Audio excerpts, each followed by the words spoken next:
You've been taught that control is peace, that if you manage everything, plan everything, and hold everything together, you'll finally feel safe.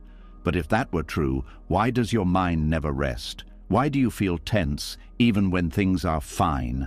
And why does letting go feel more frightening than losing? The truth is, peace doesn't come from control. It comes when you stop fighting reality. Buddhist wisdom has been pointing to this truth for centuries. The Buddha taught that suffering begins the moment we demand life be different, the moment we cling, the moment we resist what is, and that freedom begins when we release the need to control. You try to control because uncertainty feels dangerous, because not knowing feels like falling, because silence feels like emptiness. But what if uncertainty is not your enemy? What if emptiness is not loss? And what if letting go is where peace has been waiting all along? Tonight, as you listen, your grip will loosen, your breath will soften, and your mind will stop negotiating with life. You'll begin to see how much effort it takes to control outcomes, manage emotions, and force clarity before it's ready. This is not about giving up. This is not about becoming passive or weak. This is acceptance, the kind that creates inner stability even when the world remains uncertain. This is not just something to hear. It's something to feel, something your body remembers even if your mind has forgotten. When you release the need to control, you don't lose yourself, you find peace.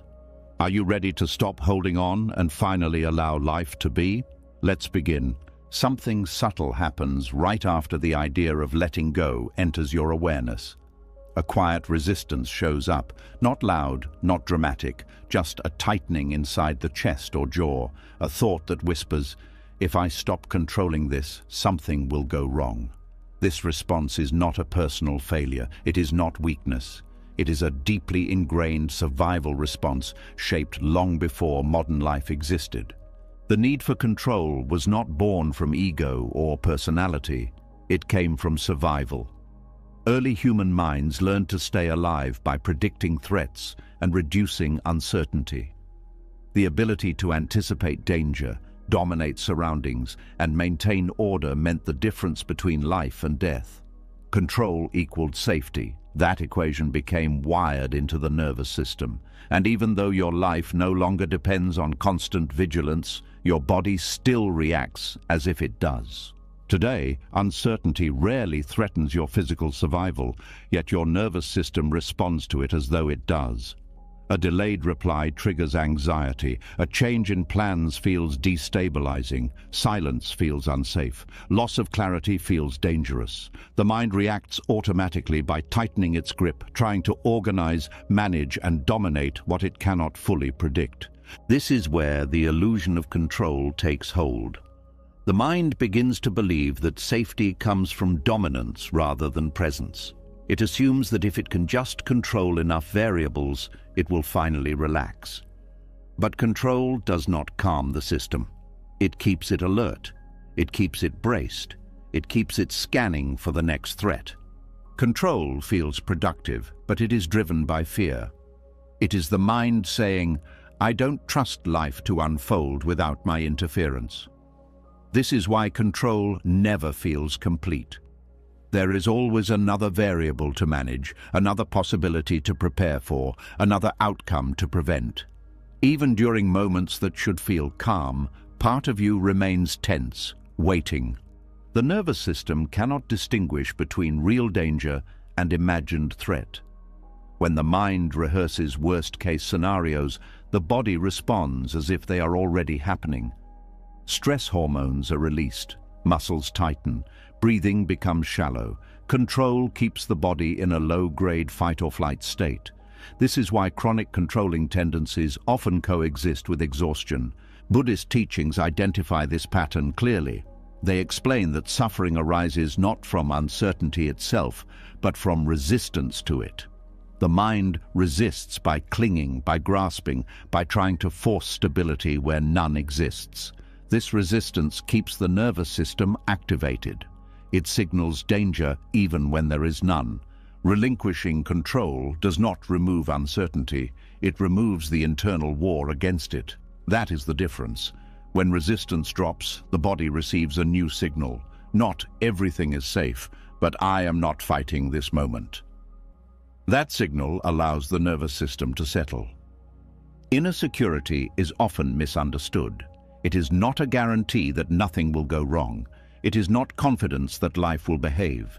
Inner security is trust in your capacity to meet whatever happens without abandoning yourself. Control externalizes safety. Acceptance internalizes it. The urge to control often arises before anything has actually happened. You plan conversations before they occur. You manage emotions before they surface. You anticipate rejection before it exists. This is not foresight. It is fear attempting to protect itself by dominating the future. But the future cannot be dominated. It can only be imagined.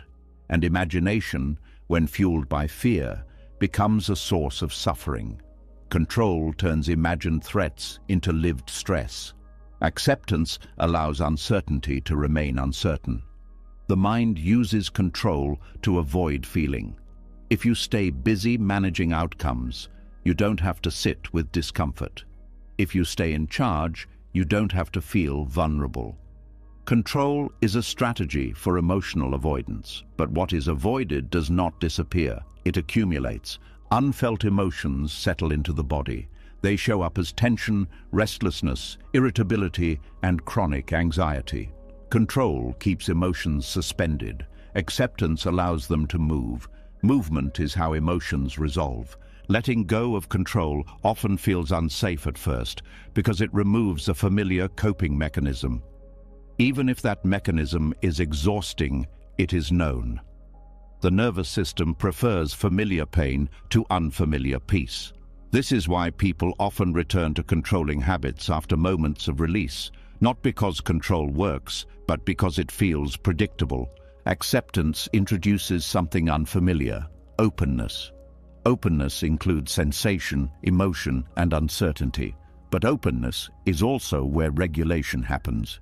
When emotions are allowed rather than managed, they complete their natural cycle. They rise, peak, and fall. Control interrupts this cycle. It traps emotions mid-process. This is why controlled people often feel emotionally stagnant. Nothing fully resolves. Everything lingers. Buddhist psychology explains that clinging creates suffering because it places safety outside the present moment. When peace depends on outcomes, approval, or certainty, the mind is constantly negotiating with reality.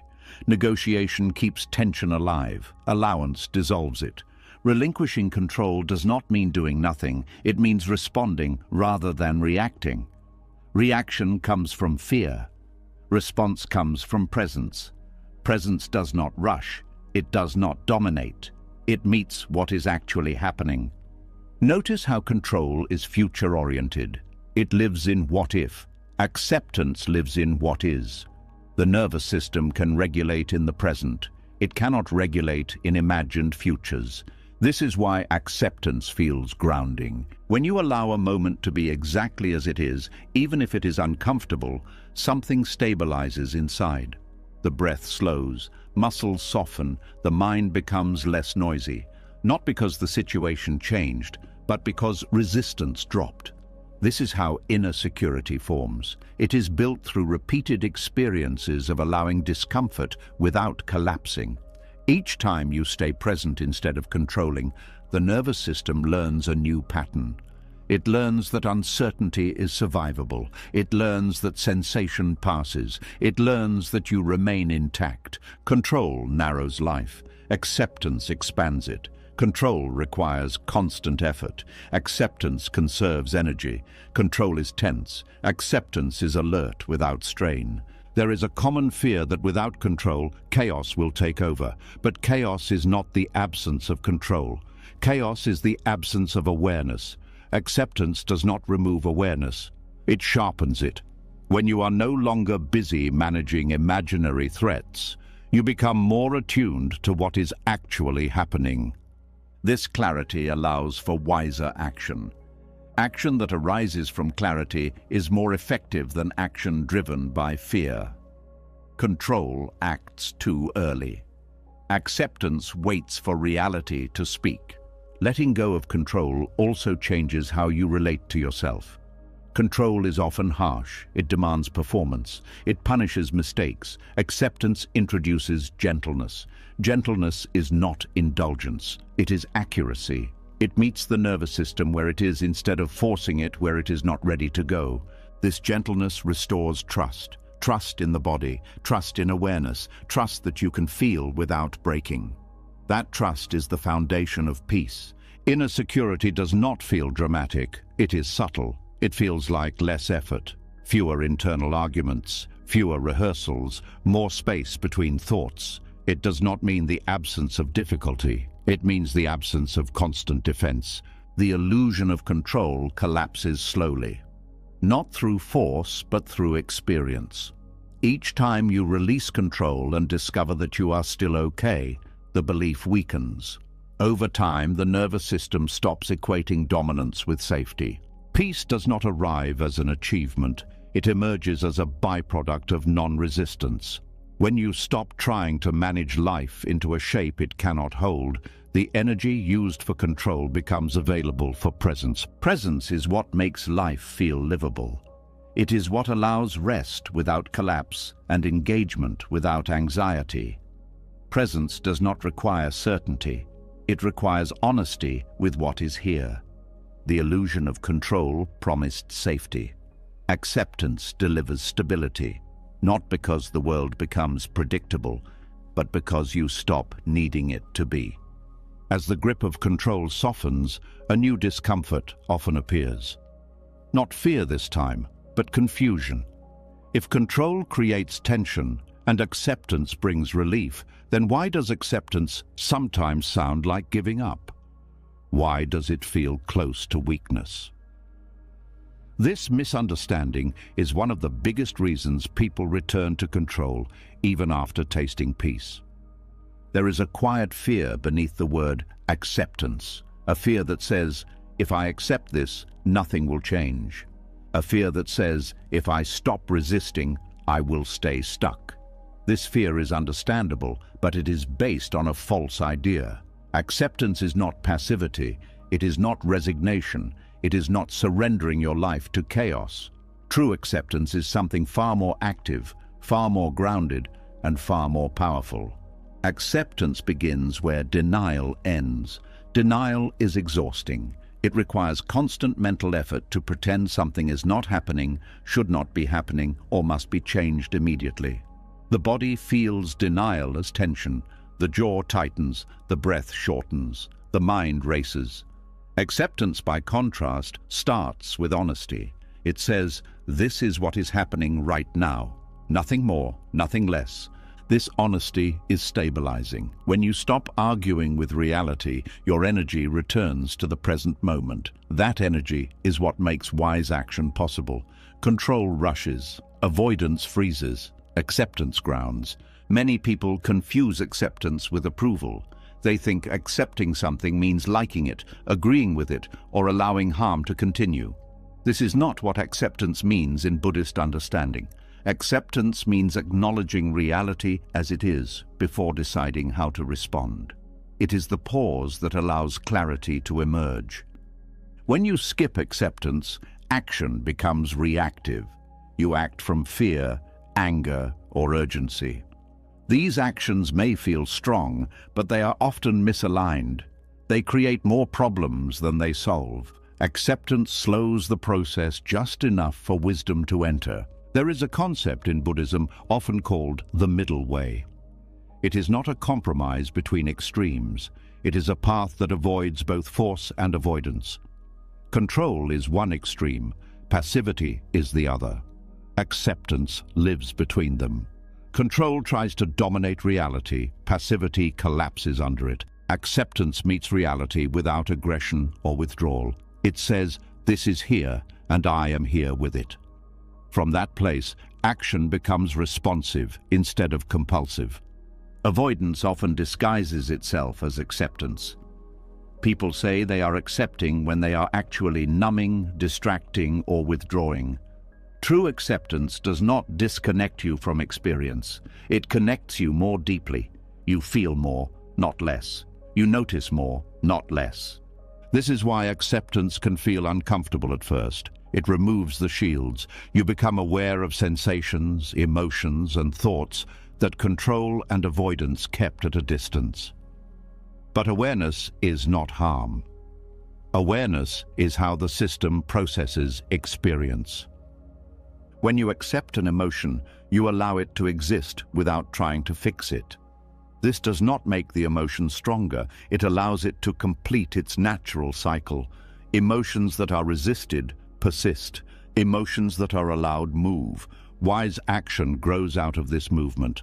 When emotions are processed instead of suppressed, they stop hijacking behavior. You are no longer acting from unexamined fear or unresolved anger. You are acting from clarity. Acceptance also changes how you relate to effort. Control is effortful. It strains. Passivity withdraws effort completely. Acceptance uses effort wisely. It applies energy where it matters and releases it where it does not. For example, acceptance recognizes the difference between what can be influenced and what cannot.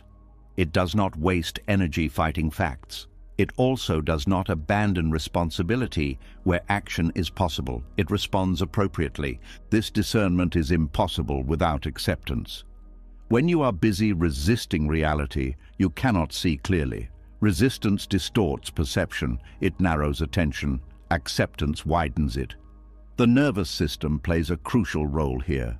When acceptance is present, the nervous system moves out of survival mode. This creates access to higher cognitive functions like reflection, empathy, and long-term planning. Control keeps the nervous system in threat mode, where only short-term protection matters. This is why acceptance leads to better decisions. A regulated nervous system can hold complexity. It can tolerate uncertainty. It can choose actions that align with values rather than impulses. Acceptance does not mean you stop caring. It means you stop panicking. Panic creates urgency without direction. Acceptance creates space. Space allows choice. There is also a deep compassion embedded in acceptance. When you stop demanding that reality be different, you stop punishing yourself for not controlling it. This reduces shame. Shame is one of the biggest drivers of rigid behavior. Shame says, something is wrong with me because this is happening. Acceptance says, this is happening, and I am still worthy of care. That shift changes everything. When shame loosens, flexibility returns. Flexibility is strength. Rigid systems break. Flexible systems adapt. Acceptance makes the mind flexible. It allows new information. It allows change to occur organically instead of being forced. Many people try to force change before acceptance. They try to fix emotions they have not felt. They try to solve problems they have not fully seen. This creates frustration. Acceptance lays the groundwork for change by revealing what is actually present. When you accept a situation fully, you see it more clearly. You notice details you missed while resisting. You understand dynamics instead of reacting to symptoms. This understanding naturally informs action. Action that arises from acceptance is often quieter. It does not announce itself. It does not need validation.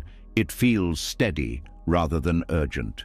It may even look slower, but it is more effective. Acceptance also protects against burnout. When you accept limits, you stop overextending. You recognize when rest is needed.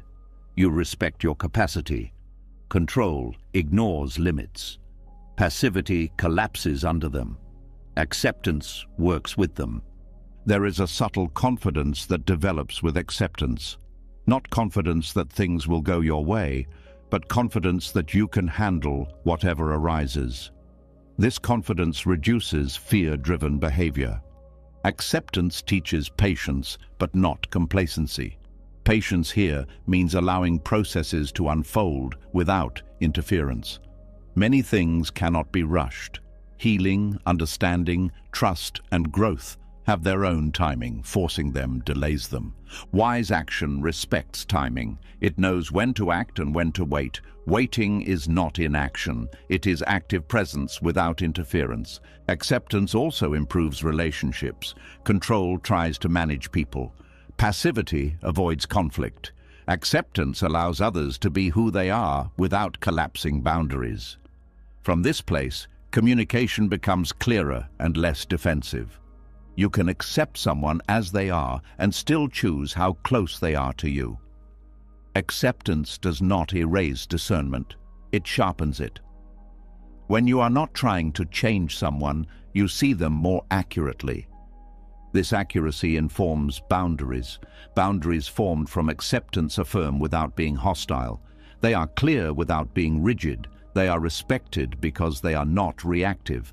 Acceptance also changes how you experience discomfort. Instead of seeing discomfort as a problem to eliminate, you see it as information. Information guides action. Suppressed discomfort creates confusion. When discomfort is allowed, it often reveals unmet needs, misalignment, or fatigue. Responding to these signals prevents larger problems. Control overrides signals. Passivity ignores them. Acceptance listens. Listening is an active process. It requires presence. It requires humility. It requires slowing down enough to hear what is actually happening inside and around you. This slowing down can feel counterintuitive in a world that rewards speed and certainty. But speed without clarity creates mistakes. Certainty without awareness creates rigidity. Acceptance restores balance. True acceptance is courageous. It requires staying present with uncertainty instead of escaping into control or collapse. It requires trusting awareness more than prediction. Over time, acceptance becomes less effortful. It becomes a default posture rather than a technique. You stop asking, "How do I make this go away?" and start asking, "How do I meet this wisely?" That question alone changes the nervous system. It shifts the body out of defense and into engagement. Engagement is where learning happens. Learning is how life evolves. Acceptance is not the end of action. It is the beginning of intelligent action. Action that respects reality rather than fighting it. Action that arises from understanding rather than fear. This is why acceptance feels peaceful without being passive. It allows movement without force. It allows change without violence. It allows life to unfold while staying rooted. As acceptance settles in the body and mind, it becomes clear that strength does not come from control or withdrawal. It comes from alignment with what is actually happening. That alignment is what allows you to move through life with steadiness instead of strain, with clarity instead of urgency, and with purpose instead of pressure. As acceptance becomes more familiar, another layer of tension quietly reveals itself. It doesn't come from resisting what is happening right now. It comes from something more subtle, more persistent. A story about how things were supposed to go. A silent comparison between reality and an imagined version of it. This gap is where a surprising amount of suffering lives. There is a particular kind of pain that lingers long after an event has passed. Not the pain of what happened, but the pain of how different it was from what you expected. The mind replays alternate versions, different choices, different words, different timing, a reality that never existed yet feels painfully real. This is the suffering created by how it should have been. When something difficult happens, the initial pain is often sharp but brief. A loss, a disappointment, a rejection, a mistake. These moments hurt, but they are usually survivable. What extends the pain is not the event itself. It is the mental resistance that follows. The mind says, "This wasn't supposed to happen." That sentence alone can create months or even years of suffering. The human mind is a powerful storyteller. It does not simply register events. It interprets them, frames them, and judges them against expectations. Expectations are not neutral. They are emotional investments in imagined futures. When reality does not match them, the nervous system reacts as if something has gone wrong, even if the situation itself is manageable. Attachment to imagined outcomes feels natural because it gives a sense of direction and meaning. You plan, you hope, you work towards something. But when attachment hardens into certainty, it becomes fragile. Certainty cannot tolerate deviation, and life is full of deviation. This is where suffering multiplies. Not because life is unfair, but because the mind insists on a version of life that never arrived. The phrase, "how it should have been," becomes a lens through which everything is judged. The present moment is no longer enough. It is constantly compared to a mental image. Buddhist teachings explain that suffering arises when the mind clings to concepts rather than meeting direct experience. Should is one of the strongest concepts the mind uses. It implies that reality has failed. It implies a mistake. It implies injustice. These interpretations create emotional reactions that are often more intense than the original event. Notice how the body responds to should. There is tightening, a sense of contraction, a heaviness in the chest or stomach. This is not caused by the event. It is caused by resistance to it. Resistance tells the nervous system that something is wrong and unresolved. The mind often believes that replaying the past will fix it. It thinks that by analyzing, reviewing, and reimagining, it can gain control or closure. But replaying is not processing. It is rehearsing disappointment. Each replay reinforces the emotional charge. This is why people can feel stuck years after an event that objectively ended long ago. The body is still responding to a mental narrative. The nervous system cannot tell the difference between a real threat and a vividly imagined one. Every time the story is replayed, the stress response is activated again. How it should have been also fuels self-blame. The mind turns inward and says, "If only I had done something differently." This creates a false sense of control over the past. It suggests that the pain exists because of personal failure rather than because life unfolded as it did. Self-blame feels active, but it is another form of resistance. It keeps you tied to the past. It prevents integration. Integration happens when experience is allowed to be complete, not corrected. There is also grief hidden inside should. Grief for the life you thought you would have. Grief for the version of yourself you expected to become. Grief for relationships, opportunities, or identities that did not materialize. This grief often goes unrecognized because it is not tied to something tangible, but it is real. When grief is not acknowledged, it expresses itself as rumination. The mind circles the same thoughts because the emotion beneath them has not been felt. Acceptance allows grief to surface. Resistance keeps it trapped in thought. The idea of should also distorts perception of the present. When you believe something went wrong, you scan for evidence that life is still wrong. This creates a negative bias. Neutral events feel disappointing. Positive moments feel incomplete. The mind cannot fully rest because it is still correcting an imagined error. This creates a chronic sense of dissatisfaction. Even when things improve, the improvement is measured against what was lost. Nothing feels enough. This is not because life is lacking. It is because the measuring stick is imaginary. Letting go of how it should have been does not mean denying that something hurt. It means recognizing that the additional suffering comes from mental attachment, not from the event itself. This recognition is not intellectual, it is embodied. It is felt when the body relaxes after resistance drops. Acceptance here does not mean liking what happened. It means allowing the fact that it happened. Facts cannot be undone by thought. Fighting facts drains energy that could be used for healing. There is often fear underneath the attachment to should. Fear that if you accept what happened, it means it was okay. Fear that acceptance equals approval. But acceptance does not justify harm or loss. It acknowledges reality so that healing can occur. Healing requires contact with what is real, not with alternate timelines, not with imagined corrections. Reality may be painful, but it is workable. Imagined realities are not. The mind clings to imagined outcomes because they feel safer than uncertainty. The past feels fixed. The imagined version feels controllable. The present feels unpredictable. But clinging to the past prevents adaptation to the present. When you release should, something opens. The present moment becomes less burdened. Energy returns. Attention shifts from correcting the past to responding to now. This shift does not happen all at once. It happens gradually, often in small moments. You notice the story starting. You notice the comparison. And instead of following it, you return to sensation, to breathe, to what is actually happening in your body.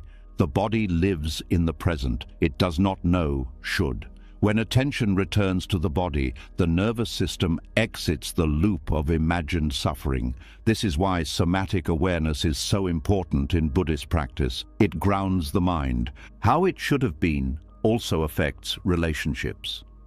Expectations about how others should behave, respond, or change create resentment. When people fail to meet imagined roles, the disappointment lingers. The relationship becomes a negotiation with fantasy instead of an encounter with a real person. Acceptance allows relationships to be seen clearly. Clear seeing does not guarantee harmony, but it prevents unnecessary suffering. When you stop demanding that people be different, you can decide how to engage with them based on who they actually are. This clarity applies inward as well.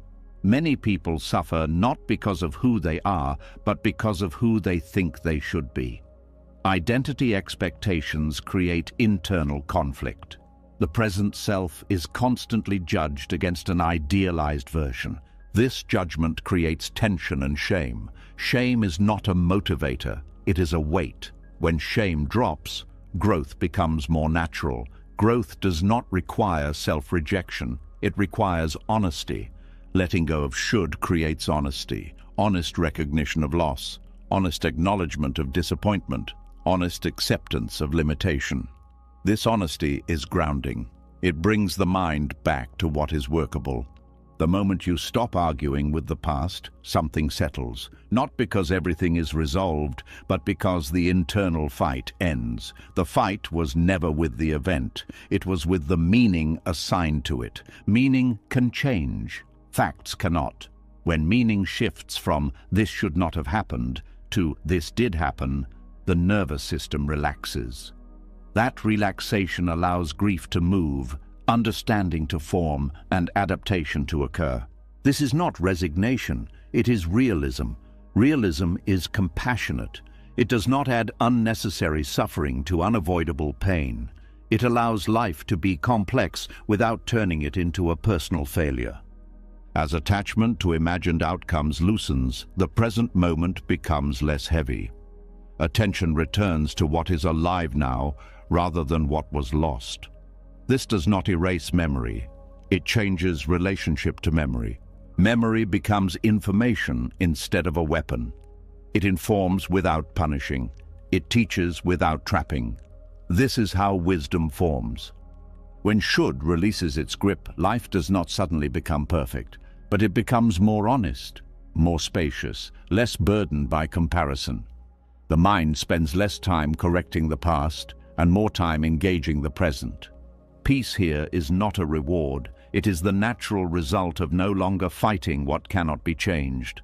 The energy once used to maintain imagined timelines becomes available for living, and as this understanding settles, the nervous system continues to soften, because it is no longer defending a story. It is responding to life as it is, moment by moment, without the added weight of how it was supposed to be. When the grip on how it should have been finally loosens, something unexpected appears. It is not relief right away. It is not clarity, it is space. And for many people, that space feels unsettling. Without the familiar tension of correcting the past or planning the future, the mind encounters something it has been avoiding all along: stillness. This is often where control rushes back in. There is a reason control feels compulsive.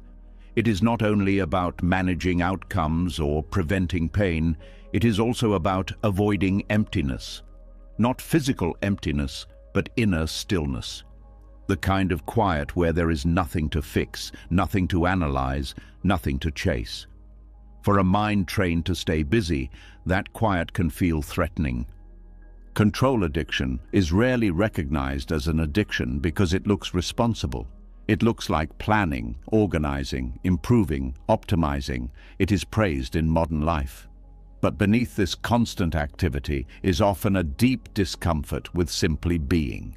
When there is nothing to manage, the mind feels exposed. Stillness removes distraction. In stillness, unresolved emotions surface. Old fears rise. Unanswered questions echo. Control steps in as a way to stay occupied. It gives the mind a task, so it doesn't have to sit with what feels undefined. This is why letting go of control can feel like losing identity. If you are no longer the one managing everything, who are you? If you stop fixing, planning, and anticipating, what fills the space? These questions are rarely asked consciously, but they shape behavior. The fear of emptiness is not actually fear of nothingness.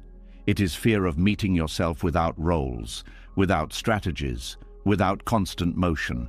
Control creates structure. Emptiness dissolves it. And the ego depends on structure to feel real. In Buddhist understanding, emptiness is often misunderstood. It is not a void. It is not absence. It is openness. It is the recognition that experience is not fixed, not owned, not solid. This openness is freedom, but only after the fear of it is faced. Control addiction keeps the mind in motion. Motion feels safe because it prevents contact with uncertainty. But constant motion also prevents rest. The nervous system never fully settles because it is always preparing for the next task. When control drops, even briefly, the body often responds with discomfort. There may be restlessness, boredom, anxiety, or a sense of purposelessness. These sensations are often misinterpreted as signs that something is wrong. In reality, they are signs that the nervous system is no longer being distracted. The mind has learned to equate activity with safety. Stillness feels like exposure. This is why people often reach for their phones, their plans, their worries the moment things quiet down. Silence becomes intolerable because it brings awareness inward. Control also creates a sense of importance. If you are needed to manage everything, you feel necessary. Emptiness challenges that. In emptiness, nothing needs to be done. No one needs to be managed. The self loses its role. This can feel like loss, but what is being lost is not meaning, it is illusion. The illusion that worth comes from control. The illusion that identity depends on activity. Emptiness strips away these constructions. At first, this feels destabilizing, but what remains is something more stable than identity, awareness itself. Awareness does not need tasks to exist. It does not need validation. It simply is. Control addiction avoids this realization. It keeps the focus outward. It keeps the mind occupied with objects, problems, and goals. But when the objects fall away, awareness remains. This is what Buddhist practice gently points toward. Stillness is not the absence of life. It is the background of it. Life moves through stillness. Thoughts arise and pass. Sensations appear and dissolve. Emotions come and go. Stillness holds them without effort. When control is active, stillness is covered over. The mind does not rest long enough to recognize the space that holds experience. Letting go allows this recognition to emerge. At first, emptiness can feel like boredom. Boredom is often misunderstood. It is not lack of stimulation. It is the discomfort of being without distraction. If you stay with boredom without escaping, it transforms. Under boredom is curiosity. Under curiosity is presence. Presence is not dramatic. It is quiet. It does not entertain. It reveals. This is why control resists it. Presence removes the need for constant doing. There is also fear that without control, life will lose meaning. But meaning created through control is fragile. It depends on outcomes. Meaning that arises from presence is not dependent on success or failure. It is inherent. Emptiness allows meaning to shift from achievement to experience. Instead of asking, "What should I be doing?" the question becomes, "What is here now?" That shift reduces anxiety. Anxiety feeds on imagined futures. Presence feeds on what is real. Control addiction also affects time perception. When you are constantly managing, time feels scarce. There is always not enough. Emptiness expands time. Moments feel fuller because attention is not divided. This expansion can feel uncomfortable at first. Without urgency, the mind feels unanchored. But over time, this spaciousness becomes nourishing. Rest stops feeling like a threat. Many people fear emptiness because they associate it with depression or lack of motivation. But emptiness is not numbness. Numbness is shutdown. Emptiness is openness. Numbness avoids feeling. Emptiness allows feeling. Control often masks grief. When activity stops, grief surfaces. This is another reason control is clung to. Grief feels heavy, but grief that is allowed moves. Grief that is avoided stagnates. Emptiness provides the space for grief to be felt without overwhelming the system. In that space, grief can transform into tenderness rather than despair. There is also fear that without control, one will become irresponsible.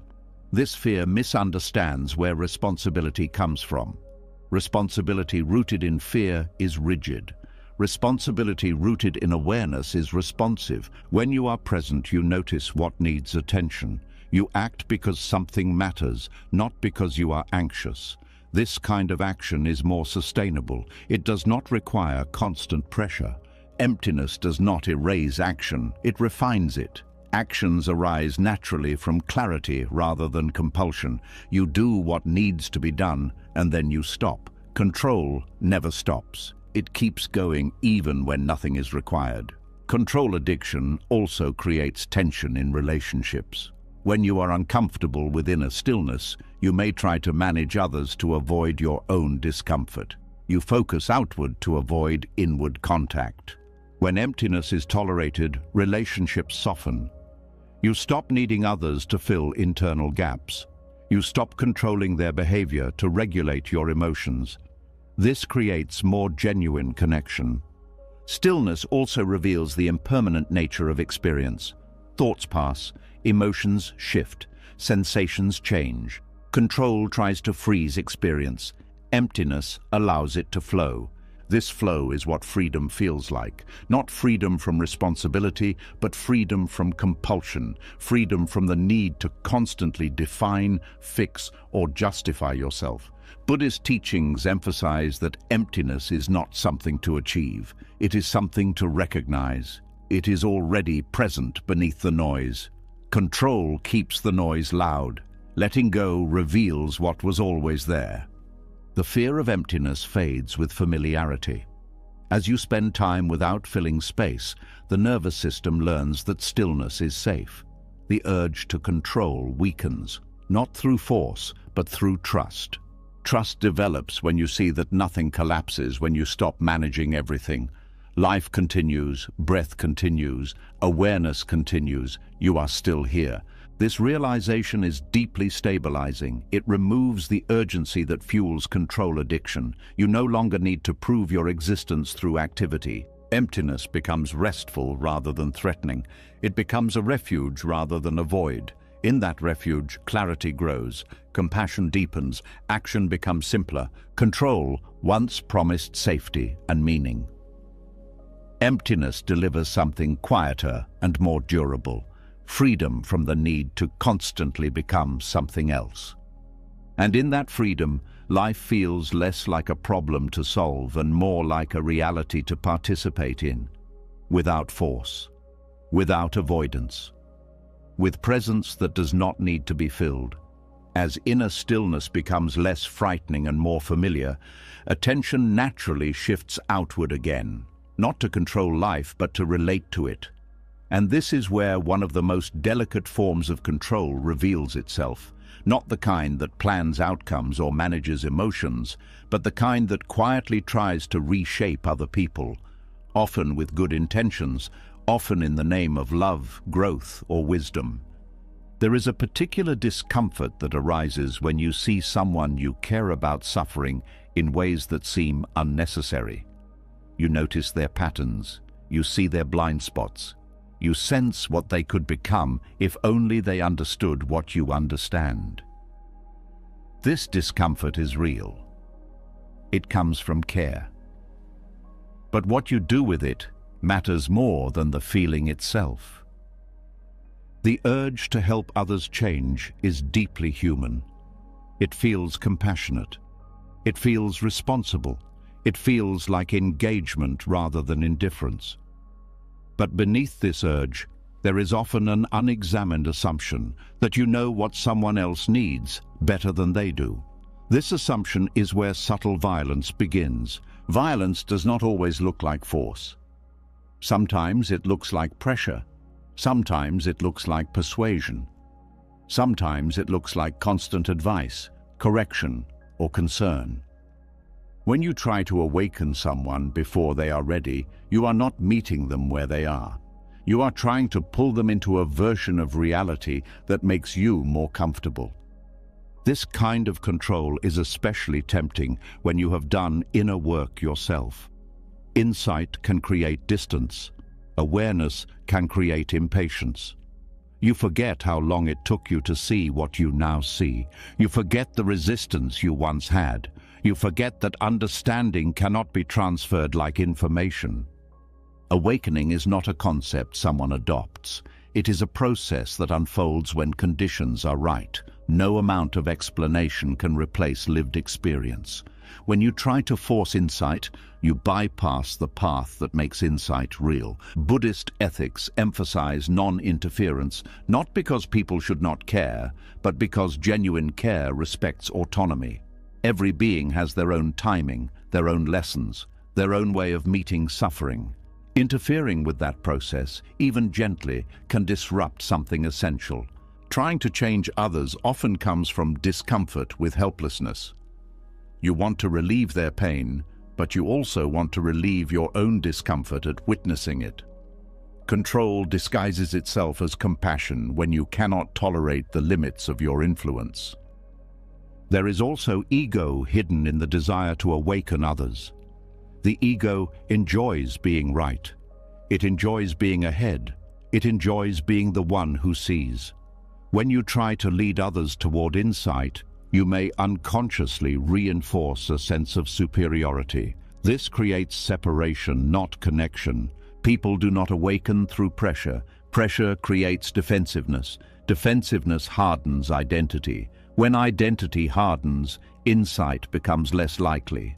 Advice offered too early is often heard as judgment, even if none was intended. Non-interference does not mean silence in all cases. It means discernment. It means recognizing when your words are an offering and when they are an intrusion.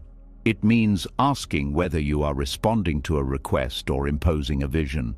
In Buddhist practice, right speech is not only about truth, it is about timing, intention, and impact. A true statement delivered at the wrong time can cause harm. Wisdom knows when to speak and when to stay present without fixing. Presence is often more transformative than instruction. When you embody calm, clarity, and compassion, others feel it. They may not name it. They may not immediately respond to it, but it registers. It creates safety. Safety is what allows people to question their patterns. Trying to awaken someone often creates the opposite effect. They feel seen as a problem. They feel inadequate.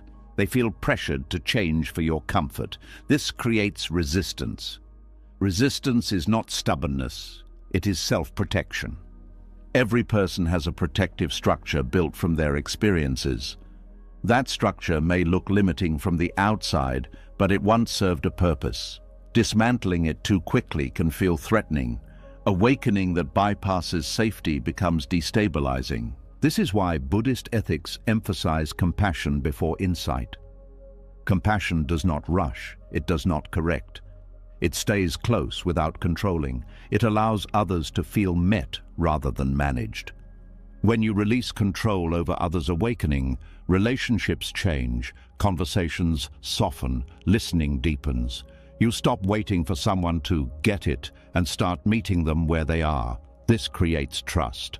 Trust is fertile ground for growth. Without trust, insight becomes defensive. With trust, curiosity emerges naturally. Curiosity opens doors that advice cannot. Releasing control also means releasing the fantasy of being responsible for others' lives. Responsibility is often confused with obligation. You can care deeply without carrying another person's evolution on your shoulders. Carrying others' awakening is heavy. It creates frustration.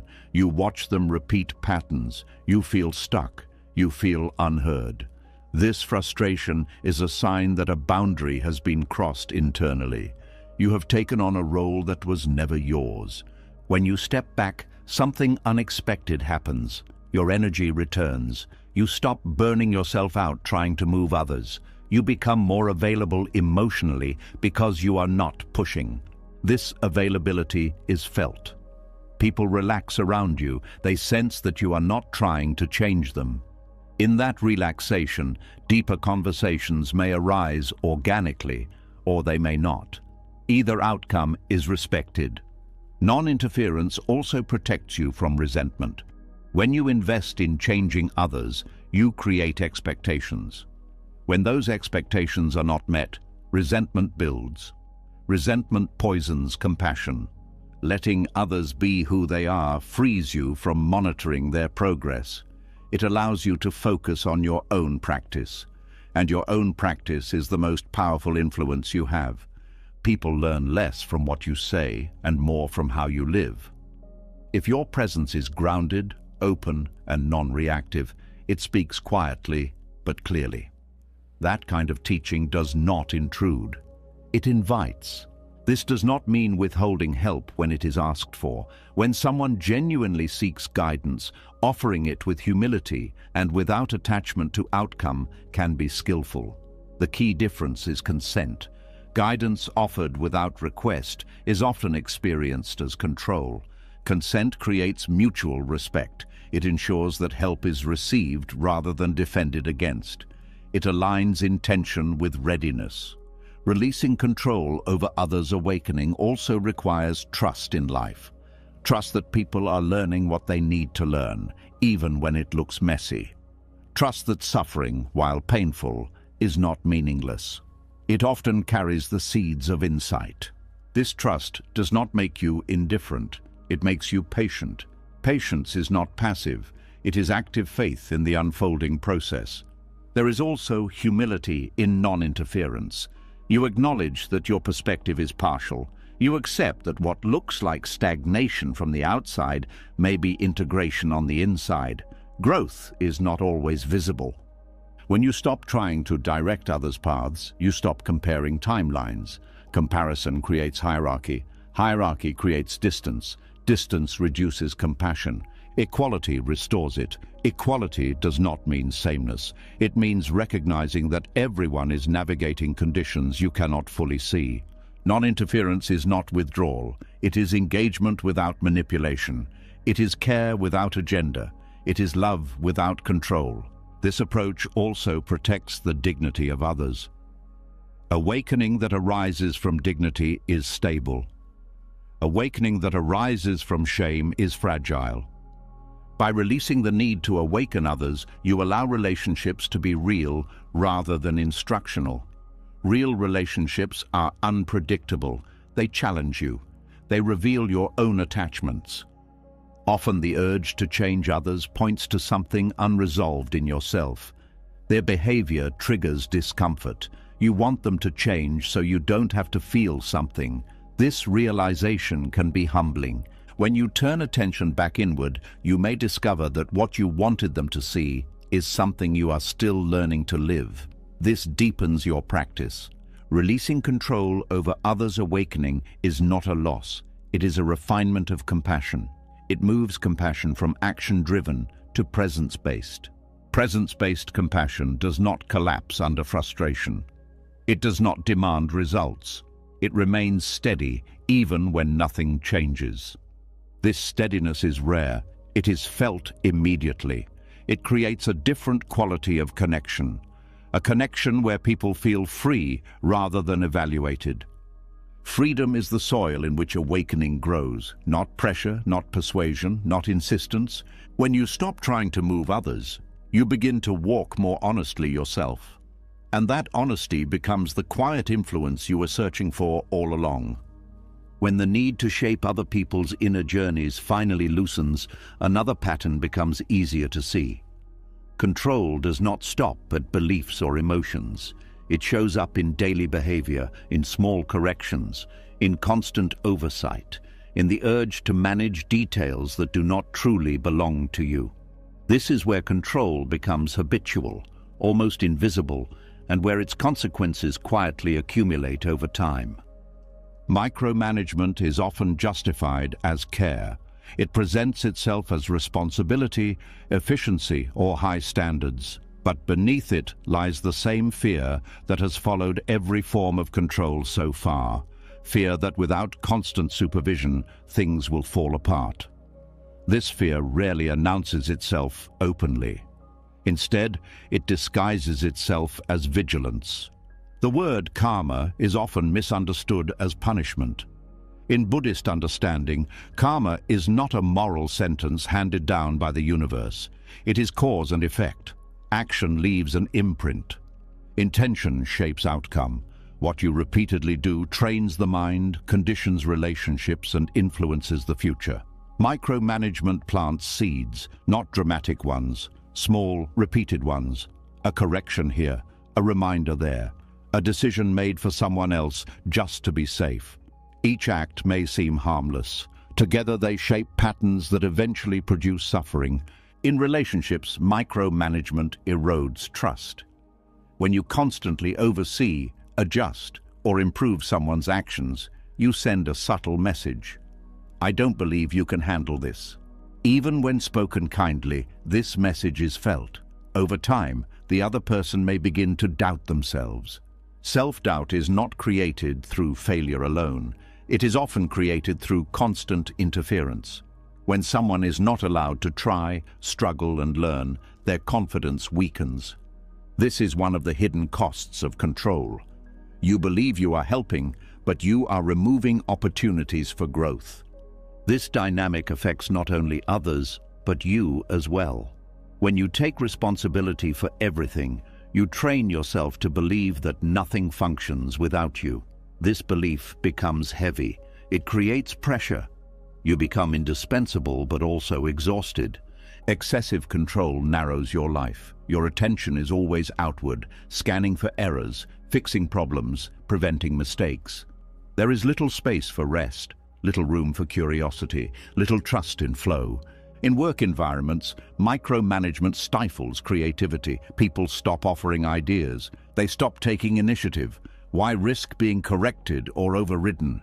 Over time, they disengage. Productivity may appear stable for a while, but innovation declines. Micromanagement also creates dependency. When people are not trusted to make decisions, they stop trying. They wait for instructions. This reinforces the controller's belief that they must stay in charge, creating a cycle that feeds itself. This cycle produces karma, not as punishment, but as consequence. The more you control, the more responsibility you carry. The more responsibility you carry, the more overwhelmed you become.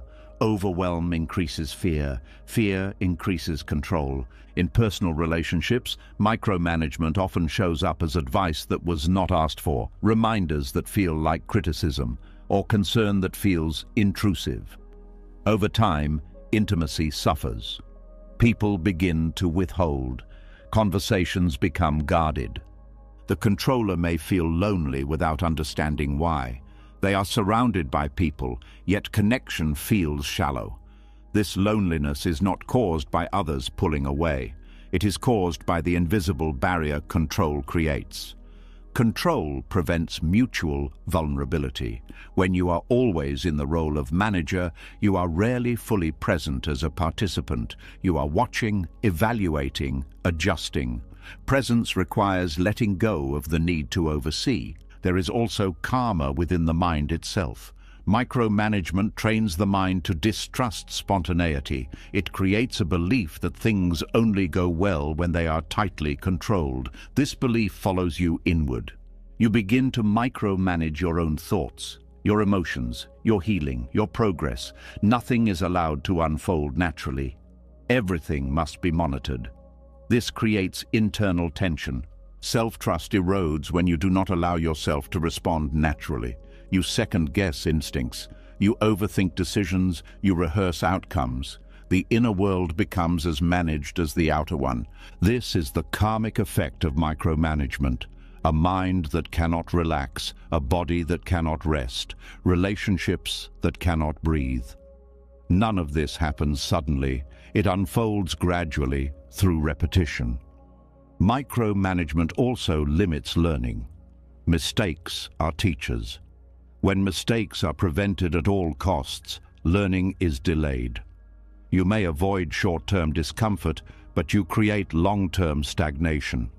There is often a fear of chaos beneath micromanagement. Chaos is imagined as failure, embarrassment, or loss of control. But most chaos feared is simply variability. Variability is natural. Life is adaptive, not linear. When you try to eliminate variability, you eliminate resilience. Resilience grows from responding to change, not from preventing it. Micromanagement reduces resilience by removing the opportunity to adapt. This applies to yourself as well. When you control your inner experience too tightly, you reduce emotional flexibility. You become afraid of strong feelings because you are not practiced at allowing them to move. The karmic result is increased anxiety. Anxiety thrives on hyper-control. It feeds on the belief that one wrong move will cause collapse. Letting go in small ways retrains the nervous system. Micromanagement also affects how you experience time. Everything feels urgent. There is always something that needs adjustment. This creates chronic stress. Stress narrows perception. Narrow perception increases control. Breaking this cycle requires seeing micromanagement clearly, without judgment. Judgment itself is another form of control. Clarity is different. Clarity sees cause and effect without self-attack. When you notice the urge to micromanage, pause. Ask what fear is underneath. Fear of failure, fear of being blamed, fear of being unnecessary. These fears are human. Seeing them reduces their power. Releasing micromanagement does not mean abandoning responsibility. It means shifting from dominance to trust. Trust does not mean blind faith. It means allowing others and yourself to engage with reality directly. Trust allows mistakes. It allows learning. It allows shared responsibility. Shared responsibility reduces burnout. It creates cooperation rather than hierarchy. In work, this means giving clear expectations and then stepping back. In relationships, it means expressing needs without managing outcomes. Internally, it means setting intentions without controlling every step. Letting go of micromanagement can feel risky at first. There may be discomfort watching things unfold without interference. This discomfort is the nervous system adjusting to a new pattern. Over time, something shifts. You notice that many things work out without your constant involvement. You notice that people rise when trusted. You notice that your own mind becomes quieter. This quiet is not emptiness in the frightening sense. It is relief. Relief from carrying what was never meant to be carried alone. Karma unfolds here as well. Different actions create different results. When control softens, trust grows. When trust grows, connection deepens. When connection deepens, life feels more supportive. Self-trust returns when you allow yourself to respond rather than manage. You learn through experience that you can handle uncertainty. Each moment of allowance builds confidence. Micromanagement once felt necessary. It felt like protection. But its long-term effects reveal a different truth. What protects in the short term can harm in the long term. Seeing this does not require guilt. It requires awareness. Awareness allows choice. Choice allows change. As micromanagement releases its hold, something steadier replaces it. Not passivity, not carelessness, but a grounded presence that knows when to act and when to allow. This presence does not need to control every detail to feel safe. It understands that life is cooperative, not something to be dominated. In this understanding, the seeds of suffering are no longer planted. Different seeds take their place. Seeds of trust, seeds of balance, seeds of a future that feels lighter because it is no longer built on constant control. As the habit of micromanagement loosens, something deeper begins to surface. It is no longer just about trusting others or releasing daily control. It is about facing a truth that control was quietly trying to deny all along. A truth so simple yet so unsettling that the mind has spent years looking away from it. Nothing stays, nothing can be held, and this truth changes everything. There is a quiet discomfort that arises when you truly slow down and look at life without filters. Not fear exactly, more like a soft ache.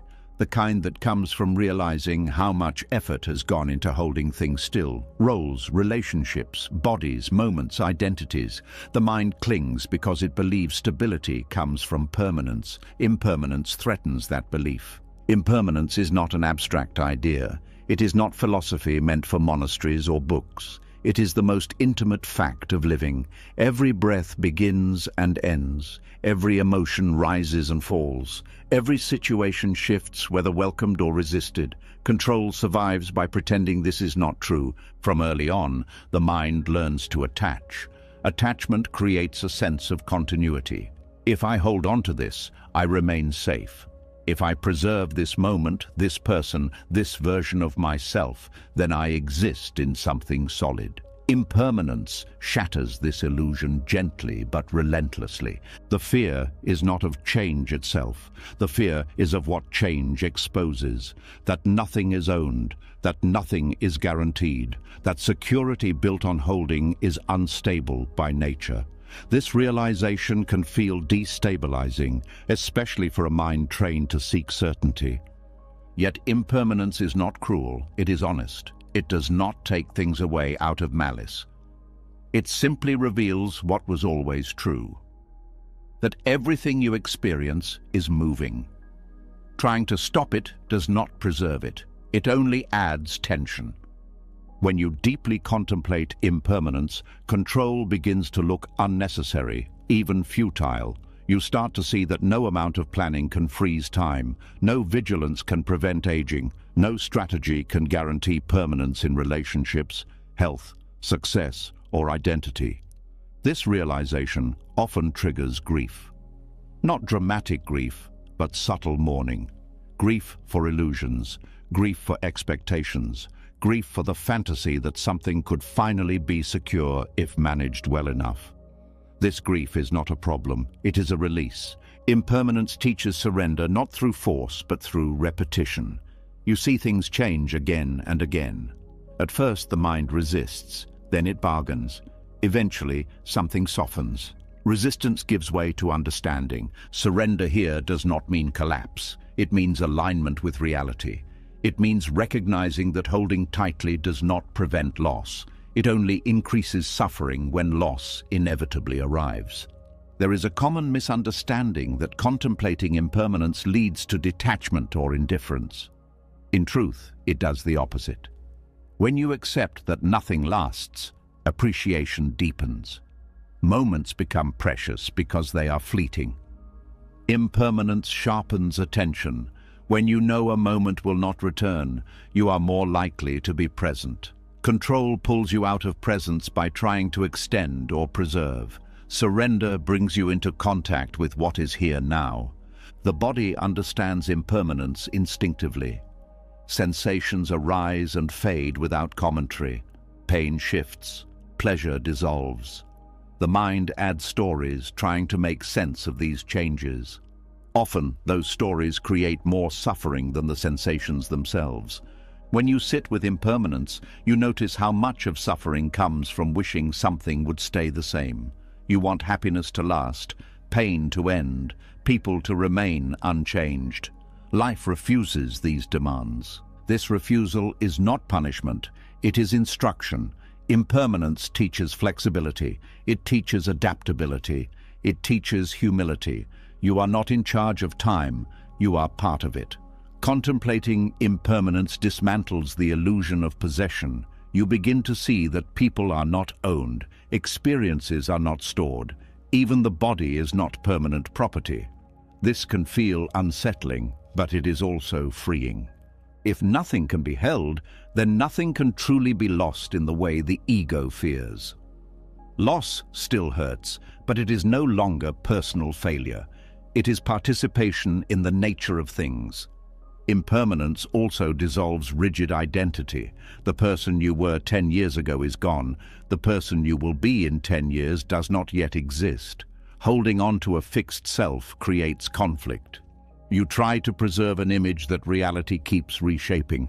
Surrendering to impermanence allows identity to become fluid. You respond to life as it unfolds, instead of defending a version of yourself that no longer fits. This fluidity reduces anxiety. You stop measuring yourself against outdated standards. Control often emerges when impermanence feels threatening. You try to control health when the body changes. You try to control relationships when people evolve. You try to control outcomes when circumstances shift. Impermanence exposes the limits of these strategies. The more you resist impermanence, the more exhausted you become. You are swimming against a current that never stops. Surrender does not mean drifting aimlessly. It means swimming with awareness instead of resistance. Buddhist practice often returns again and again to impermanence because it cuts through illusion quickly. It does not argue. It does not persuade. It simply shows what is already happening. When you truly see impermanence, priorities shift. You spend less time trying to secure the future and more time tending to the present.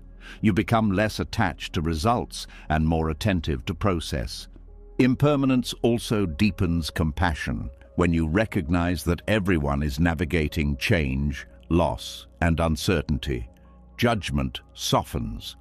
Harshness gives way to understanding. You see that control in others is often fear, not malice. This understanding reduces conflict. You stop taking change personally. You stop interpreting loss as betrayal. You see life as movement rather than opposition. There is also relief in impermanence. If nothing can be held, then failure is not final. Mistakes do not define you forever. Pain does not last indefinitely. This perspective brings balance. Control demands certainty. Impermanence offers honesty. Honesty is less comfortable at first, but more stable in the long run. It does not collapse when circumstances change. Surrender to impermanence also changes how you relate to effort. You still act. You still care, but you act without the illusion of permanence. You plant seeds knowing you may not see the harvest. This removes pressure. This kind of effort is lighter. It is not driven by fear of loss. It is guided by values rather than attachment. You do what feels right now without demanding it last forever. Impermanence also teaches you to let experiences complete themselves. You stop clinging to pleasure. You stop resisting pain. You allow both to move through. This reduces emotional turbulence. When you stop trying to freeze experience, emotions flow more naturally. They rise and fall without becoming identities. This is emotional freedom, not emotional suppression. Surrender here is not dramatic. It is quiet. It shows up as less mental commentary, less why me, less this shouldn't change. The mind becomes less argumentative. Impermanence humbles the ego. The ego wants control because it wants continuity. It wants to remain. Impermanence shows that continuity exists without ego's effort. Life continues whether the ego tightens or relaxes. This realization does not erase fear completely. Fear may still arise, but fear is no longer in charge. It becomes another impermanent experience, noticed and allowed. Over time, surrender becomes less of an act and more of a posture. You stop bracing against change. You meet it with curiosity, sometimes with sadness, sometimes with gratitude, always with honesty. Impermanence does not remove pain, but it removes surprise. When change happens, you are not shocked. You are not betrayed by reality. You recognize it as the nature of things. This recognition reduces suffering. Suffering often comes from expecting permanence in an impermanent world. When expectation aligns with reality, tension dissolves. Impermanence also changes how you experience joy. Joy is no longer something to trap or preserve. It is something to savor. You enjoy it fully because you are not afraid of losing it. Fear of loss often prevents full enjoyment. You hold back because you know it will end. Impermanence invites the opposite response. Because it will end, you show up. This presence is what makes life feel rich, even when it is difficult. Richness does not come from permanence. It comes from contact. Surrendering to impermanence restores trust. Not trust that things will stay the same, but trust that you can meet change without breaking. This trust is deeper than control. Control promises safety through rigidity. Impermanence delivers stability through flexibility. Flexible systems survive change. Rigid systems fracture. As impermanence becomes a lived understanding rather than an idea, the need to hold loosens naturally. The hands open, the breath deepens, the mind rests more easily. You stop demanding guarantees. You stop negotiating with time. You participate instead of resist. This is the quiet power of impermanence. It does not need to convince. It simply reveals. And in that revelation, surrender stops feeling like loss and starts feeling like alignment with how life has always been. As the truth of impermanence settles more deeply, another struggle quietly comes into view. Even when you accept that life changes, even when you stop gripping people, outcomes, and identities, there is often one place where control holds on the longest: pain, especially your own. The desire to heal quickly, cleanly, and permanently becomes the next battleground. There is a subtle urgency that appears around healing, a pressure to move on, a need to be better already, a belief that pain is a problem to solve rather than an experience to be lived through. This urgency does not come from wisdom, it comes from discomfort with being unfinished. Many people approach healing the same way they approach control. They set timelines, they measure progress, they judge setbacks, they search for techniques to eliminate pain rather than understand it. Healing becomes another task to complete, another identity to achieve. But healing does not respond to force. Pain does not dissolve under pressure. In fact, pressure is one of the main reasons pain lingers. When you try to push healing forward, you communicate to the nervous system that something is wrong right now. That signal keeps the system activated.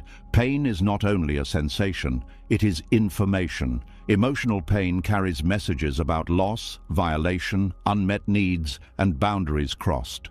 Spiritual pain often signals disconnection, confusion, or identity collapse. When you rush to heal, you interrupt the message before it is fully received. Forcing healing is often a form of avoidance. It looks productive, but it is driven by fear of staying with discomfort. You want relief, not relationship. You want resolution, not understanding. But understanding is what transforms pain. The body heals in cycles.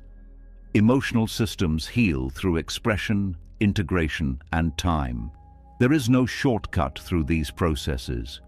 Attempts to bypass them may reduce awareness temporarily, but they rarely resolve the root. Many people believe that if they truly accept pain, it will overwhelm them. This fear keeps pain at a distance, but pain that is resisted becomes sharper. Pain that is allowed becomes dynamic. It moves. Allowing pain does not mean indulging it or identifying with it. It means giving it space without interference. This space is what allows pain to change form. Without space, pain stays fixed. Control over healing often comes from comparison. You see others who seem healed. You measure yourself against timelines. You wonder why you are still struggling.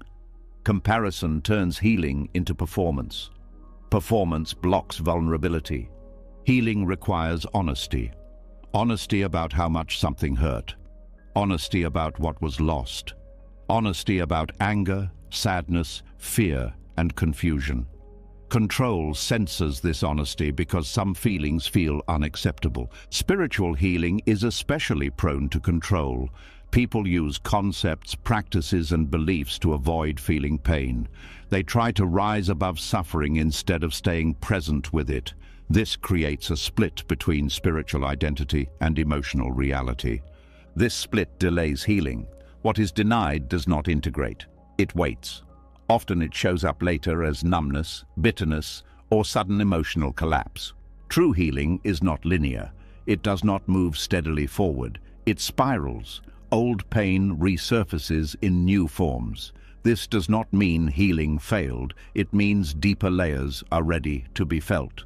Control interprets resurfacing pain as regression. Allowance understands it as progression. When you stop judging pain, you stop adding a second layer of suffering. There is also fear that if you let pain exist, it will define you. But pain only defines you when it is avoided. When pain is allowed, it becomes part of your experience, not your identity. Allowing pain requires trust in your capacity to feel without breaking. This trust is often missing because past pain may have been overwhelming, but you are not the same nervous system you were then. Capacity changes. Healing happens when pain is felt in manageable doses, within a sense of safety. Control disrupts this by either suppressing pain or flooding the system with forced exposure. Allowance allows pacing. Pacing is crucial. Healing is not about diving into pain endlessly. It is about touching it, resting, and returning. This rhythm allows integration. Control ignores rhythm. It demands results. Pain also transforms when it is witnessed without judgment. Judgment tightens pain. Compassion softens it. Compassion does not mean liking pain. It means acknowledging its presence without adding blame. Blame is another way control sneaks into healing. You blame yourself for not healing faster. You blame others for causing the pain. Blame creates stagnation. It keeps the story alive. Allowing pain does not require understanding why it exists. Many people wait for insight before allowing feeling, but feeling often comes first. Insight follows. The body processes pain through sensation, tightness, heat, heaviness, shaking, tears. When these sensations are allowed to move, the nervous system completes stress responses that were interrupted in the past. Control interrupts these processes. It tells the body to stop, to calm down, to be reasonable. But the body does not respond to reason. It responds to permission. Permission is powerful. When you allow yourself to feel without agenda, the body releases what it has been holding. This release is not dramatic. It is subtle. A sigh, a softening, a sense of space. Spiritual healing also deepens when control is released. You stop trying to become someone healed. You stop chasing states of peace. You allow confusion, doubt, and not knowing. Not knowing is often part of spiritual healing. Old beliefs fall away before new understanding forms. Control tries to fill the gap quickly. Allowance stays with uncertainty. This uncertainty can feel like emptiness.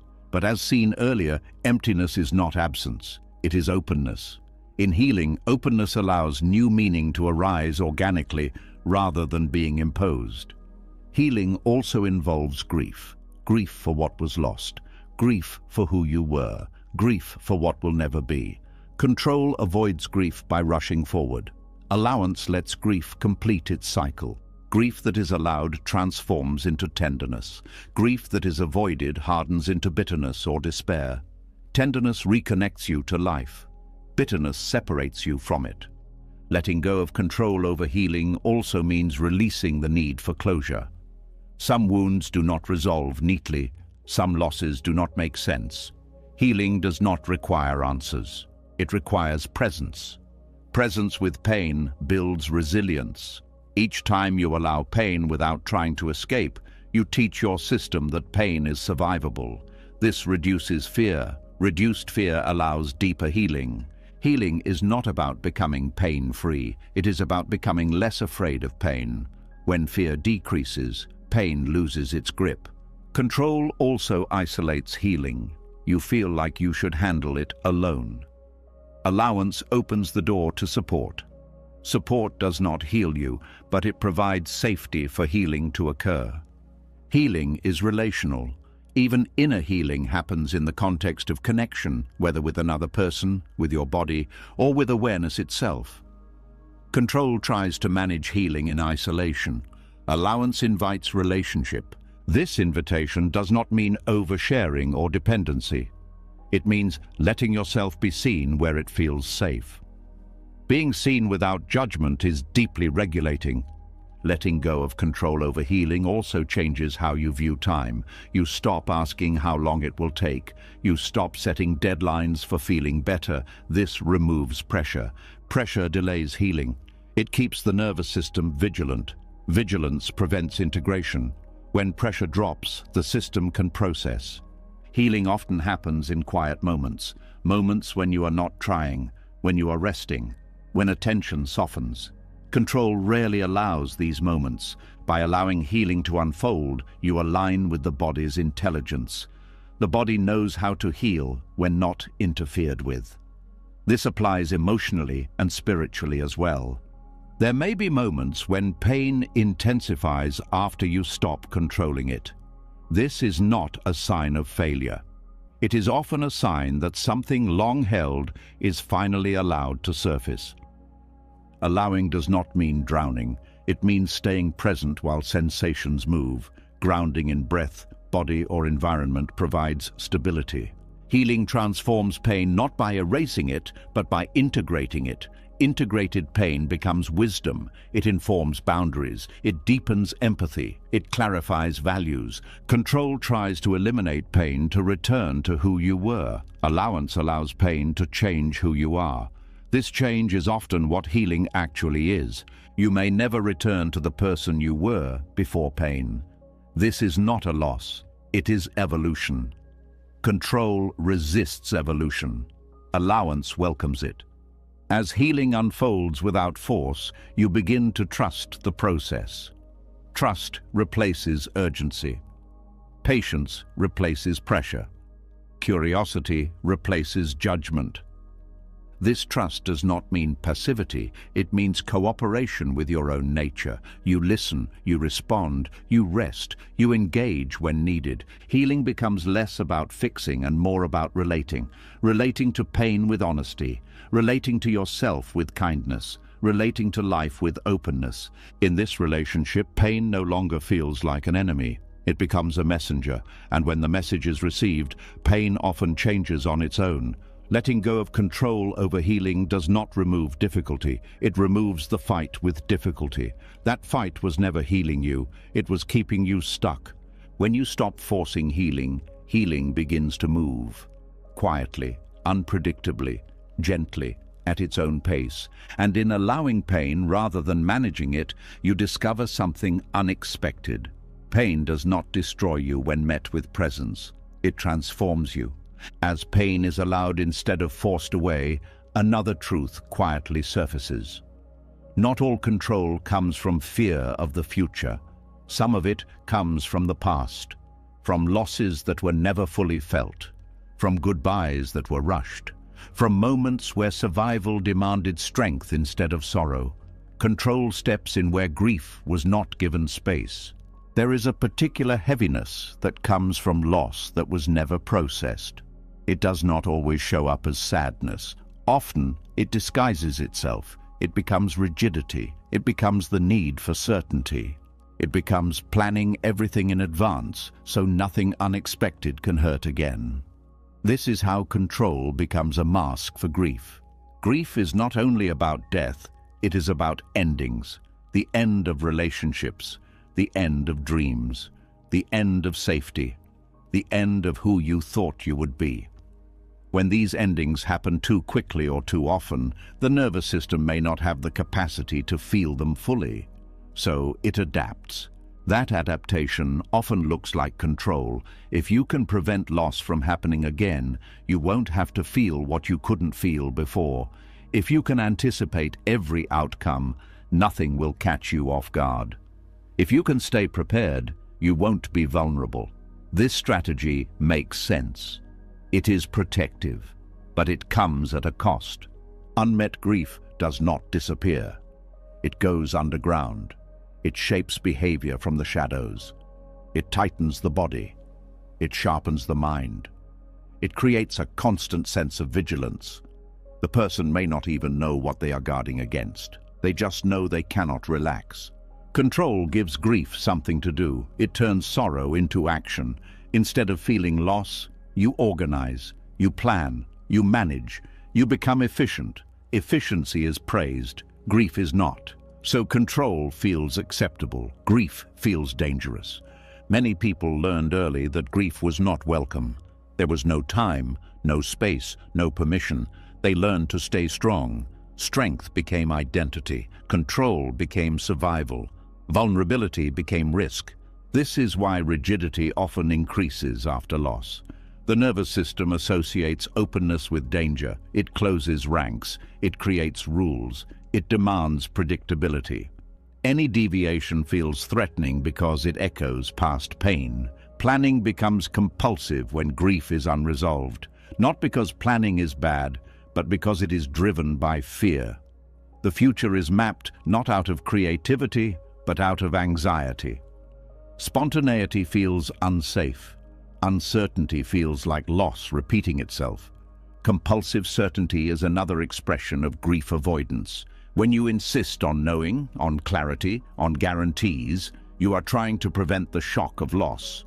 But life does not offer guarantees. The mind keeps demanding them anyway. This demand creates tension. Tension that lives in the jaw, the shoulders, the gut. The body stays braced. Rest feels unfamiliar. Letting go feels irresponsible.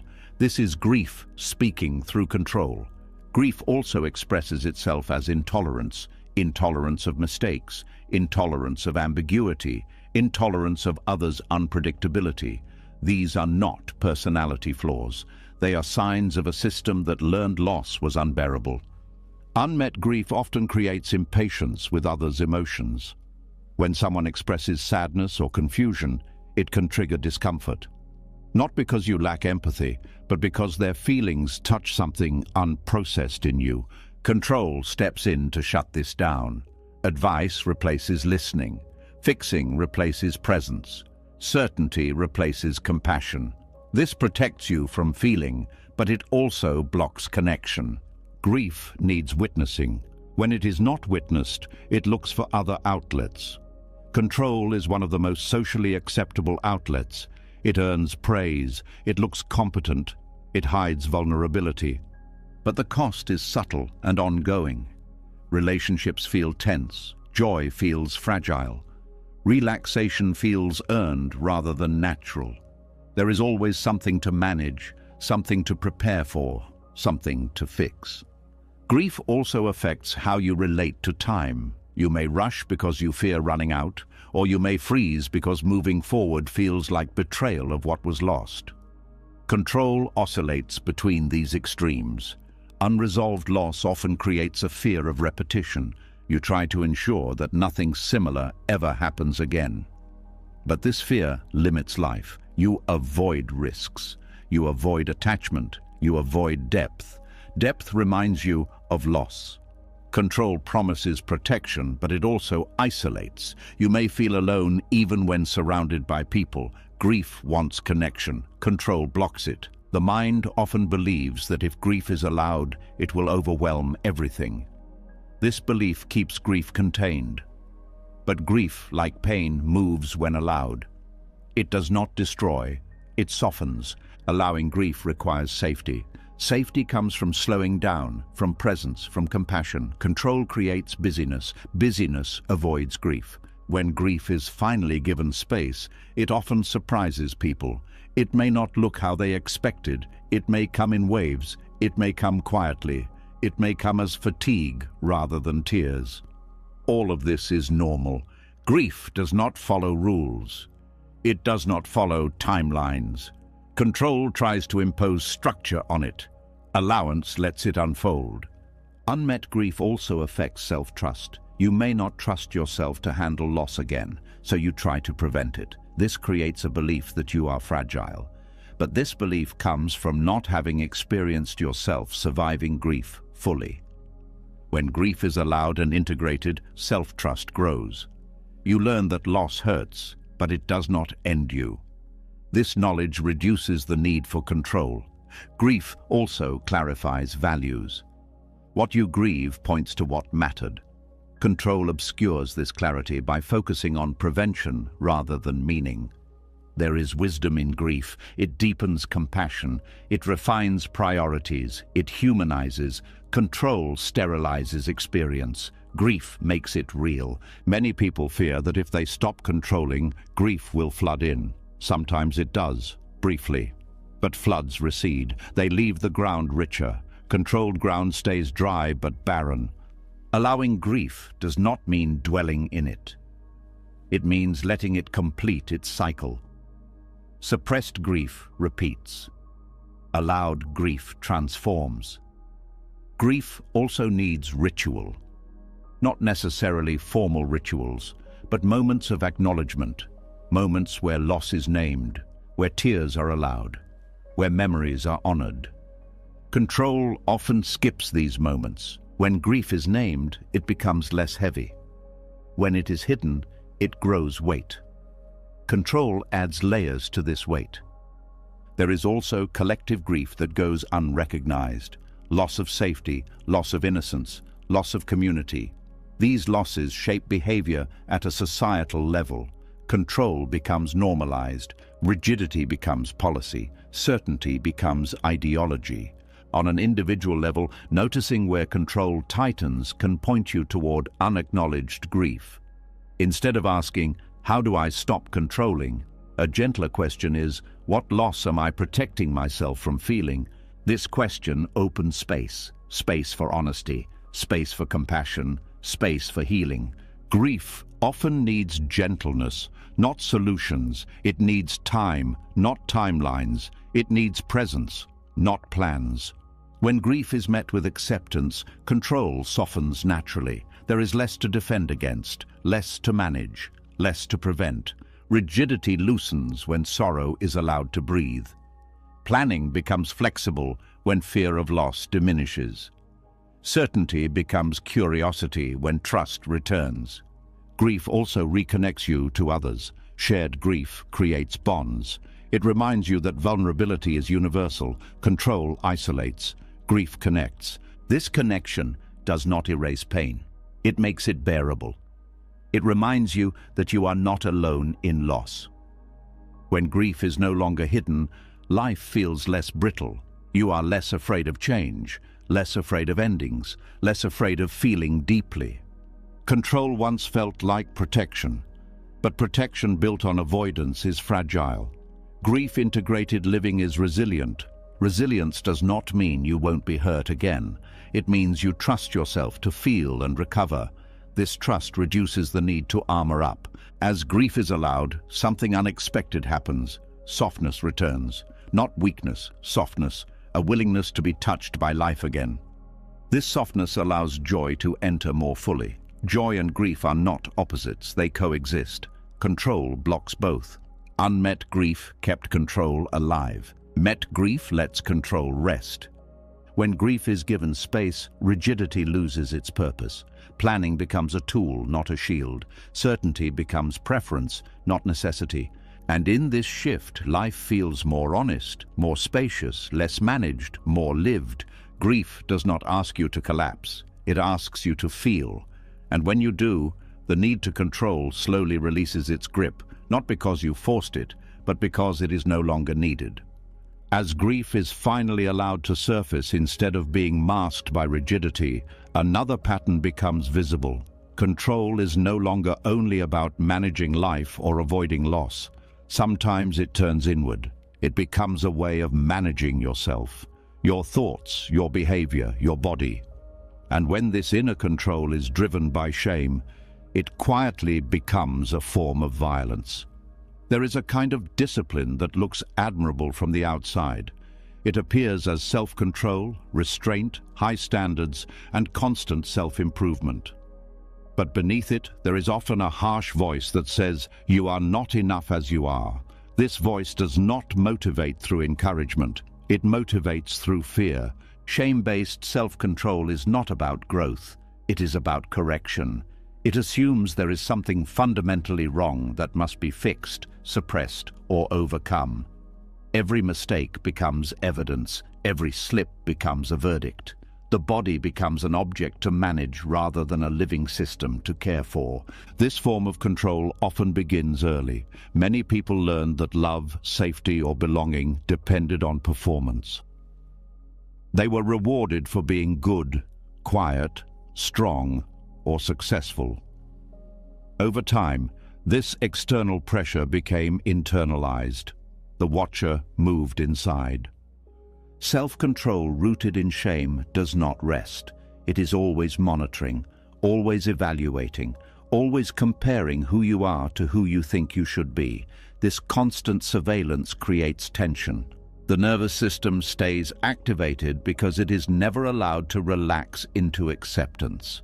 Violence does not always involve force. Sometimes it involves denial, denial of rest, denial of softness, denial of emotion. When you push yourself beyond limits while ignoring signals of exhaustion or pain, that is a form of self-directed harm. Shame-based discipline often praises suffering. You believe that if something is hard, it must be good. If you are exhausted, you must be doing something right. This belief disconnects effort from wisdom. It glorifies strain. There is a difference between commitment and punishment. Commitment arises from care. Punishment arises from rejection. When you discipline yourself because you believe you are broken, the discipline itself reinforces that belief. The body feels this difference immediately. Compassionate discipline creates steadiness. Shame-based control creates tightness. One builds capacity, the other depletes it. Many people confuse self-control with strength, but strength that relies on self-attack is unstable. It requires constant pressure. The moment pressure drops, collapse follows. This cycle creates burnout. Burnout is not a failure of willpower, it is a failure of relationship. A relationship with yourself built on criticism cannot be sustained. Shame-based control also fragments the self. Parts of you are labeled acceptable, other parts are exiled, anger is suppressed, sadness is minimized, desire is policed. This fragmentation creates inner conflict. Inner conflict drains energy. You are always fighting yourself. Progress feels hollow because it is achieved at the cost of wholeness. This inner violence often hides behind productivity. You stay busy to avoid feeling inadequate. You stay disciplined to avoid feeling weak. But these strategies do not heal shame. They feed it. Shame tells you that worth must be earned. Compassion tells you that worth is inherent. These two messages cannot coexist peacefully. When shame is in charge, compassion feels undeserved. This is why self-kindness often feels uncomfortable. It triggers suspicion. If I am gentle with myself, will I become lazy? This fear misunderstands how humans actually grow. Growth does not come from punishment, it comes from safety. When the nervous system feels safe, learning accelerates. When it feels threatened, learning narrows. Compassion restores balance by changing the internal environment. Instead of forcing change, it creates conditions where change can happen naturally. This does not mean abandoning discipline, it means redefining it. Discipline rooted in compassion listens to limits, it respects cycles, it adapts. For example, compassionate discipline notices fatigue and responds with rest rather than criticism. It notices emotional pain and responds with curiosity rather than suppression. Shame-based control often treats emotions as obstacles. Compassion treats them as signals. Signals guide behavior. Suppressed signals create confusion. Self-control, rooted in shame, often relies on comparison. You measure yourself against ideals, others, or imagined standards. Comparison keeps shame alive. Compassion replaces comparison with attunement. Attunement means listening inwardly. It means asking, what is needed right now, rather than what should I be doing? This question shifts authority from external standards to internal wisdom. Internal wisdom is quieter. It does not shout. It does not threaten. It guides gently. Violence against the self also shows up in language. The way you speak to yourself matters. Harsh internal dialogue keeps the nervous system on edge. It reinforces a sense of danger. Compassionate language does not excuse harmful behavior. It contextualizes it. It recognizes causes instead of assigning blame. When you make a mistake, shame says, "This proves who you are." Compassion says, "This shows where support is needed." One collapses possibility, the other opens it. Balance returns when discipline serves life rather than identity. You act not to become worthy, but because something matters. Motivation shifts from fear to care. This shift often feels unfamiliar. Shame-driven systems are loud. Compassionate systems are quiet. Quiet can feel empty at first, but emptiness here is space. In this space, rest becomes possible without guilt. Play becomes possible without justification. Effort becomes more sustainable because it is not fueled by self-hatred. Compassion also reconnects you to your body. Instead of overriding signals, you listen. Hunger, fatigue, tension, and emotion become guides rather than enemies. Listening builds trust. Trust reduces the need for control. When you trust yourself, you do not need to dominate yourself. Self-trust grows through experience. Each time you respond with care instead of punishment, you reinforce a new pattern. Over time, this pattern becomes default. There may be fear that compassion will remove standards. In reality, it refines them. Standards become aligned with values rather than shame. Values-driven discipline is flexible. It adjusts when conditions change. Shame-driven discipline is rigid. It breaks under pressure. Balance is not static. It is dynamic. Compassion allows for recalibration. Shame demands perfection. When compassion leads, failure is information, not indictment. Information guides learning. Indictment freezes it. This does not mean abandoning accountability. Accountability without compassion becomes cruelty. Accountability with compassion becomes growth. Violence against the self often mirrors violence experienced earlier in life. Internal control replaces external control. Compassion interrupts this cycle. By offering yourself what was missing, safety, patience, understanding, you heal not only current behavior, but old wounds. This healing does not happen instantly. The voice of shame may persist for a while. Compassion does not silence it by force. It responds with steadiness. Over time, the voice loses authority, not because it was defeated, but because it was understood. Discipline rooted in compassion feels different in the body. There is effort, but also ease. There is direction, but also rest. You still grow, you still change, but you do not bleed in the process. Balance is restored when self-control becomes self-care. When guidance replaces domination. When kindness becomes strength. This transformation does not make you weaker. It makes you whole. And wholeness does not require constant control to exist. When shame loosens its grip, discipline becomes an expression of respect rather than punishment. And in that respect, something long strained finally relaxes. As compassion replaces harsh self-control, a new temptation quietly appears. The urge to rest inside acceptance becomes so relieving that it risks turning into something else, something softer on the surface, but just as avoidant underneath. This is where surrender can be misunderstood, and where trust in life can slip into denial. There is a kind of relief that comes when you stop fighting yourself. when shame loosens, when discipline becomes humane. In that relief, it is easy to say, everything is fine, even when it is not. It is easy to call avoidance peace. It is easy to mistake detachment for wisdom. This is where spiritual bypassing begins. Spiritual bypassing happens when spiritual ideas are used to avoid uncomfortable realities. It sounds calm, it sounds accepting, but underneath, something essential is missing. Responsibility, boundaries, discernment. Without these, surrender becomes dissociation. Trusting life does not mean pretending harm is harmless. It does not mean ignoring patterns that need attention. It does not mean staying in situations that erode your dignity or safety. True trust is grounded, not airy. It is rooted in awareness, not escape. Many people confuse surrender with passivity because they are tired. Tired of effort, tired of self-correction, tired of control. In that exhaustion, the idea of just letting everything be feels like relief. But letting everything be without clarity often leads to repetition of suffering. Surrender without discernment is not freedom. It is resignation, and resignation carries quiet resentment. Resentment turns inward or outward over time.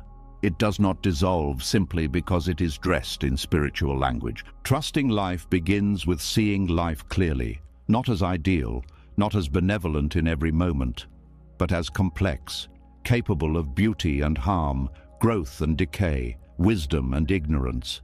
Trust does not deny this complexity. It learns to navigate it. Spiritual bypassing often shows up as premature acceptance.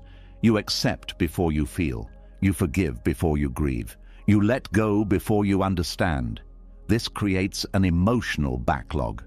What is bypassed does not disappear. It resurfaces later, often louder. True surrender includes emotional honesty. If something hurts, it is acknowledged.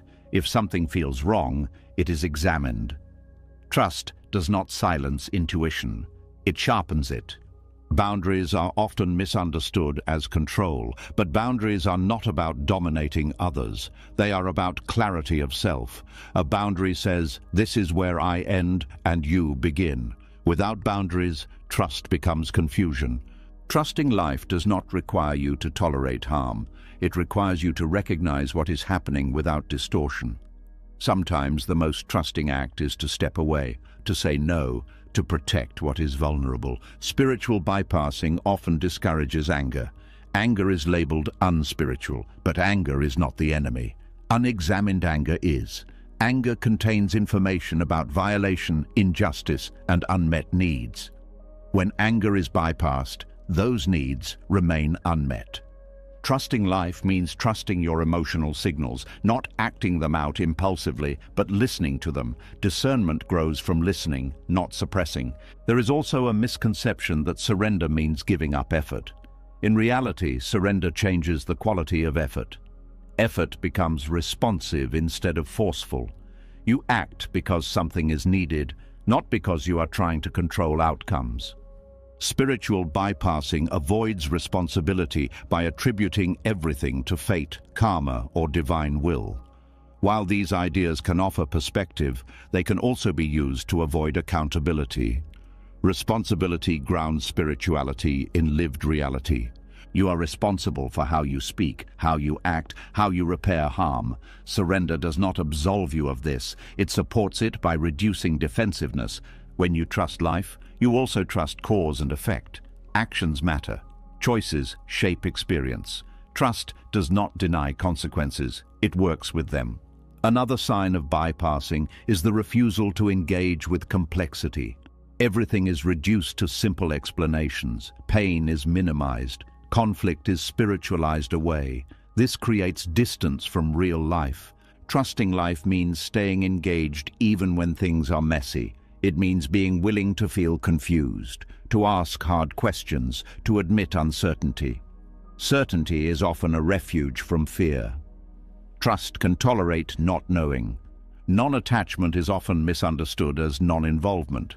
In Buddhism, non-attachment does not mean not caring. It means caring without clinging. You show up fully without demanding control over results. This distinction is subtle but crucial. Bypassing disengages. True surrender remains present. Trusting life also means trusting yourself. Not the ego's need to be right, but your capacity to respond wisely. This trust grows through experience. Each time you face difficulty without collapsing or avoiding, trust deepens. Spiritual bypassing avoids discomfort by staying abstract. It talks about love without touching pain. It speaks of peace without addressing injustice. This creates a split between values and behavior. Integration heals this split. Integration means your spirituality shows up in how you live, not just how you think, in how you treat others, in how you set limits, in how you repair mistakes. Trust without boundaries often leads to exploitation. Trust with boundaries creates safety. Safety allows openness. This is not contradiction, it is balance. Discernment is the capacity to see clearly. It is not judgment, it is recognition. Discernment notices patterns. It notices when something consistently causes harm. It notices when change is unlikely. Trusting life includes trusting these observations, not overriding them with idealism, not denying them with hope. Hope without realism becomes denial. Surrender also does not mean suppressing desire. Desire points to aliveness.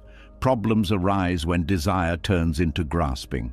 Surrender allows desire to exist without letting it dominate behavior. Spiritual bypassing often treats desire as something to transcend. This creates repression.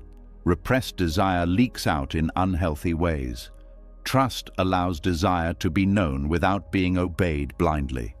This same principle applies to fear. Fear is not something to eliminate. It is something to listen to and contextualize. Some fears are protective, others are habitual. Discernment tells the difference. Trusting life means trusting your ability to tell the difference. That ability grows with practice, not avoidance. True surrender also includes grief. Grief for what cannot be fixed. Grief for what did not happen. Grief for limits. Bypassing tries to skip grief by reframing it too quickly. Trust allows grief its time. Time is often what bypassing refuses to give. There is a rush to transcend, to rise above, to move on. Trust slows down. It respects process.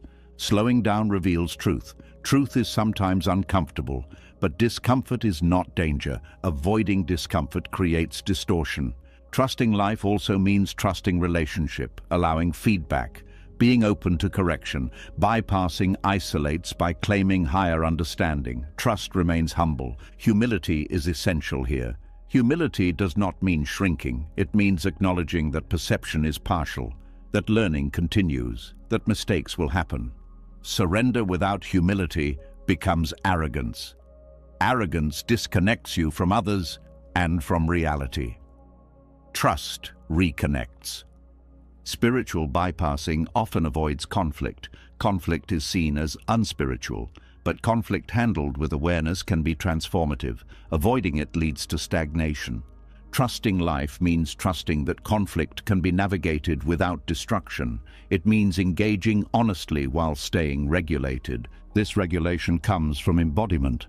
Staying connected to the body keeps spirituality grounded. The body does not bypass. It registers what is real. Practices that disconnect you from sensation increase bypassing. Practices that deepen presence reduce it. Presence brings responsibility back into focus. Trusting life also involves trusting limits. You cannot save everyone. You cannot fix everything. Accepting limits prevents burnout and resentment. Limits are not failures. They are conditions. Working within conditions is wisdom. Spiritual bypassing often ignores power dynamics. It treats all situations as equal expressions of growth. This can excuse harm. Trusting life includes acknowledging imbalance and protecting the vulnerable. Compassion without discernment becomes naivety. Discernment without compassion becomes cruelty. Balance requires both. Trusting life is not blind faith. It is an informed openness. an openness that sees clearly, feels deeply, and responds appropriately. Surrender here is active. It stays awake. It notices when something is out of alignment and responds without panic. This kind of surrender does not remove effort, it removes force. Effort guided by clarity is sustainable. Force driven by fear is not. As bypassing falls away, trust becomes more embodied, less about beliefs, more about presence, less about ideals, more about lived truth. You stop using spirituality to escape life and start using it to meet life. This is where trust becomes real. Real trust does not deny pain. It walks with it. It does not erase responsibility. It embraces it without self-punishment. It does not abandon boundaries. It respects them as expressions of care. In this balance, surrender stops being a concept and becomes a way of relating. You remain open without being unprotected. You remain compassionate without being passive. You remain trusting without being naive, and in that balance, life feels less like something to escape into meaning and more like something you can stand inside with clarity, responsibility, and quiet confidence. As trust becomes grounded instead of idealized, another attachment quietly reveals itself. Even when control softens, even when responsibility and discernment are held with care, the mind often clings to one last demand, the demand to understand, to explain, to close the loop. And when that demand is not met, tension returns. There is a particular discomfort that arises when something ends without explanation. A conversation that never happened, a relationship that faded without clarity. A loss that makes no sense. The mind reacts by searching. It wants a reason, a lesson, a final answer that will make the experience feel complete. This search feels natural. Meaning creates orientation. Answers create a sense of safety, but not every experience offers resolution. Some events leave questions open. Some pain does not organize itself into a neat story. When the mind insists on closure where none is available, suffering continues long after the event has passed. Closure is often mistaken for peace. The belief is simple: if I understand why this happened, I will be free. But understanding does not always bring relief. Sometimes it deepens rumination. Sometimes it becomes another way of revisiting pain. The need for closure is a form of control. It is the mind trying to finish something emotionally by finishing it intellectually. But emotional processes do not always follow logic. They move through sensation, time, and acceptance. Many people believe they cannot move forward without answers. Yet life shows otherwise. People move forward every day without fully understanding their past. What allows movement is not resolution, but capacity. Capacity to hold uncertainty without collapsing. Acceptance does not guarantee explanation. It offers something different. It offers the ability to live with unanswered questions without being consumed by them. The mind often confuses not knowing with danger. Uncertainty feels like instability, but uncertainty is not the same as chaos. It is simply the absence of narrative closure. Narratives give the ego coherence. They tell a story about who you are and why things happened. When a story cannot be completed, the ego feels threatened. It fears fragmentation. But fragmentation does not come from unanswered questions. It comes from refusing to allow experience to remain open. The fight for closure creates more disturbance than the lack of answers. There are experiences that cannot be explained without distortion. Trying to explain them reduces their complexity. Loss, betrayal, sudden change, and deep love often fall into this category. Any explanation feels insufficient. When the mind insists on closure, it often settles for false certainty. It creates explanations that blame, idealize, or oversimplify. These explanations feel relieving at first, but they rarely last. Doubt returns. The freedom of not needing closure begins when you recognize that peace does not depend on understanding everything. Peace depends on your relationship with not knowing. Not knowing does not mean ignorance. It means humility. It means acknowledging the limits of perspective. It means accepting that some things unfold beyond comprehension. This acceptance is not passive. It requires strength.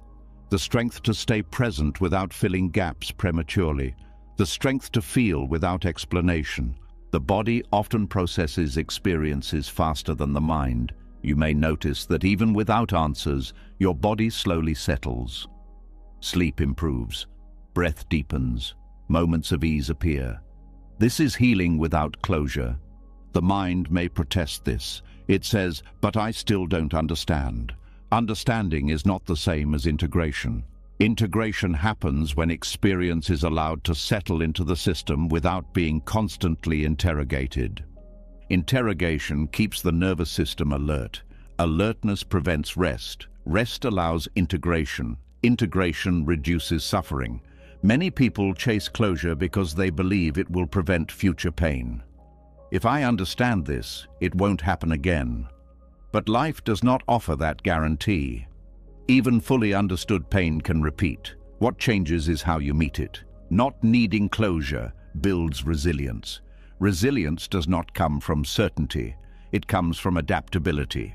Adaptability grows when you learn to live without full control of meaning. There is also grief hidden in the need for closure. Grief for the story you wanted. Grief for the explanation you deserved but never received. Allowing this grief is more healing than forcing an answer. When closure is not available, the invitation is to grieve the absence of closure itself. This grief is often overlooked, but it matters. Acceptance here means letting the question exist without demanding it resolve. The question may soften over time. It may lose urgency. It may remain.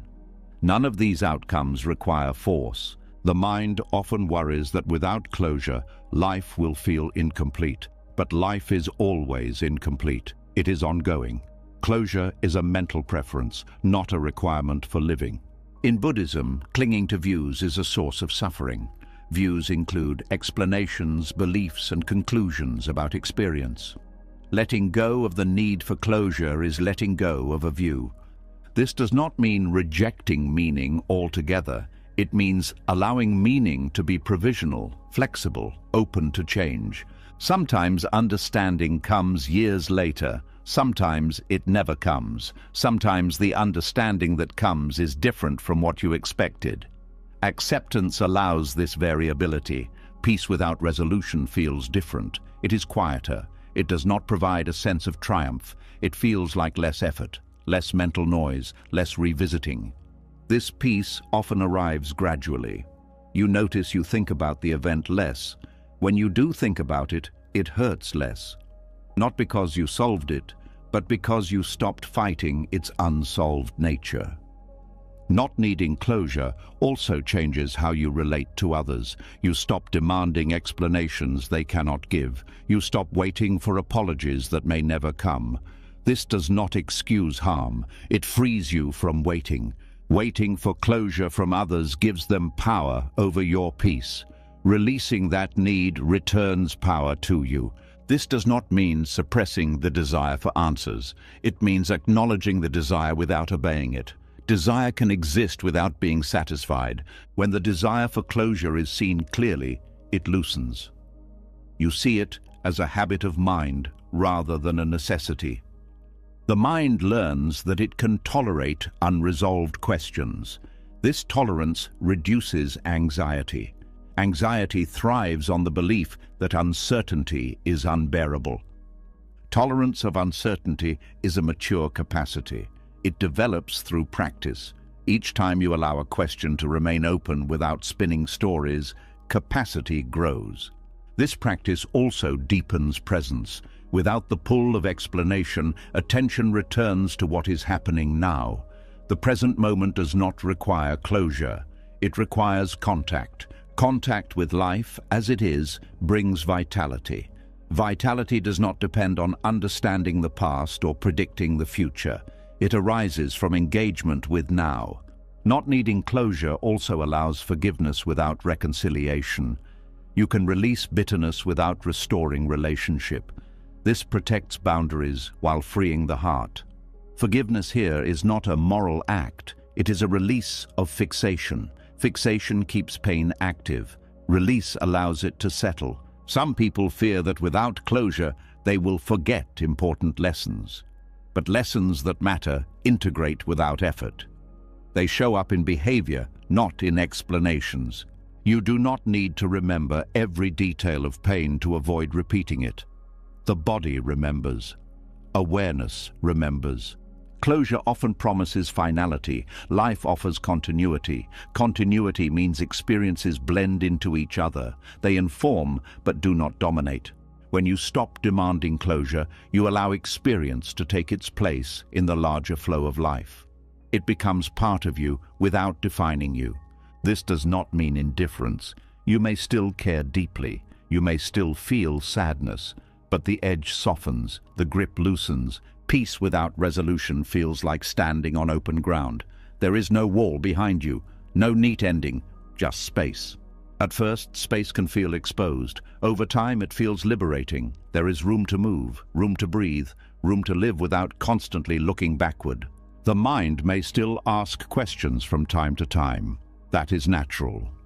The difference is that the questions no longer demand answers to allow life to continue. Life continues anyway. Acceptance allows you to continue with it. This freedom is subtle. It does not announce itself. It shows up as less urgency, less obsession, more ease with complexity. You begin to trust that not everything needs to be resolved to be meaningful, that not every story needs an ending to be lived fully. In this trust, peace stops being something you achieve through understanding. It becomes something that arises when you stop insisting that experience conform to your need for explanation. Not needing closure does not make life simpler. It makes it more honest. And honesty, even when incomplete, is more peaceful than forced resolution. You learn to live with open questions the way you live with open skies. Not trying to close them, just letting them be. And in that openness, something unexpected happens. Life feels less heavy, not because it makes sense, but because you are no longer demanding that it does. Peace exists there, quiet, unresolved, real. As the need for answers loosens and peace is found without resolution, another attachment quietly comes into focus. It is more intimate than explanations and more persistent than questions. It is the attachment to who you believe you are. And just like every form of control before it, this attachment once promised safety. There is a subtle tension that appears when life begins to change you in ways you did not plan. A tightening when you feel yourself acting differently, thinking differently, responding differently. The mind quickly steps in and says, "That's not me." This reaction is not random. It is the ego protecting an identity it believes must remain stable. Identity gives structure. It tells a story about your past and offers a prediction for your future. It says, "This is who I am, this is what I do, this is how I respond." That story creates continuity. Continuity feels safe, but safety built on fixed identity comes with a hidden cost. Clinging to identity is a form of control. It is the attempt to stabilize the self in a world that is constantly changing. When you say, "This is just how I am," you are often trying to protect against uncertainty, vulnerability, and the discomfort of not knowing who you are becoming. Identity can be useful. It helps you navigate the world. But when identity becomes rigid, it resists growth. Growth requires openness. Identity says, "Stay the same." Awakening requires flexibility. Identity says, "Be consistent." This tension shows up whenever life invites change. You may feel drawn to new values, new ways of being, new perspectives, but identity steps in with fear.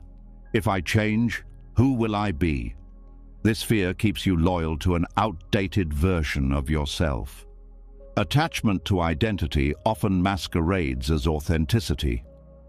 You tell yourself you are being true to who you are. But authenticity is not loyalty to a fixed self. It is honesty with the present moment. Sometimes honesty reveals that who you were is no longer who you are. Identity also shapes how you interpret experience. Events are filtered through self-concept. Praise reinforces identity. Criticism threatens it. Feedback becomes dangerous when it challenges the image you hold. This is why identity attachment creates defensiveness. Defensiveness is not about disagreement, it is about protection. Protection of a self-image that feels necessary for survival. When identity is threatened, the nervous system reacts as if something essential is at risk. Shame, anger, withdrawal, or justification appear. These reactions are not personal flaws, they are protective responses to perceived annihilation of self. But the self that feels threatened is not as solid as it appears. Identity is a collection of memories, roles, beliefs, and habits. It is constructed, useful, but not fixed. When you cling to it, you treat it as permanent. Impermanence applies to identity as much as it applies to everything else. You are not the same person you were years ago.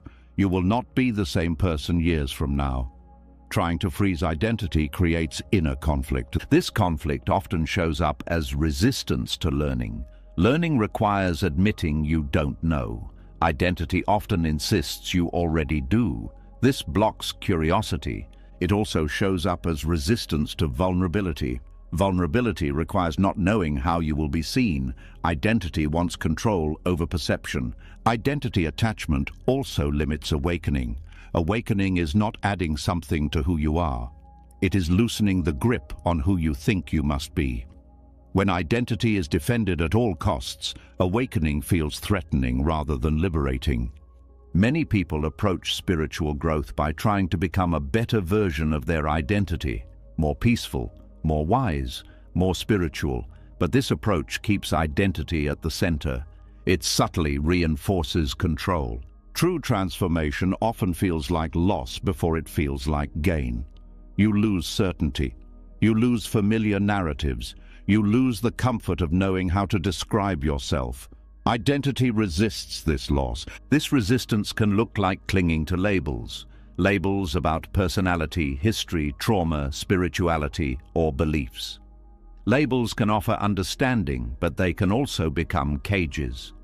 When you say, "This is just how I am," you may be closing the door to change. When you say, "This is what happened to me," you may be freezing an experience that wants to integrate and move. Identity also creates separation. You define yourself against others. You become invested in difference. Difference reinforces identity. Similarity threatens it. This separation limits compassion. When you cling to identity, you see others through the lens of self and other. When identity softens, shared humanity becomes more visible. Identity attachment also fuels comparison. You measure yourself against others to confirm who you are.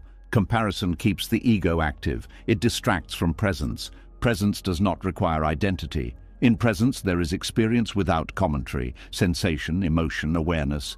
No label is needed. This can feel unsettling. Without identity, the mind asks, "Who am I now?" But this question only arises because the mind is used to defining itself.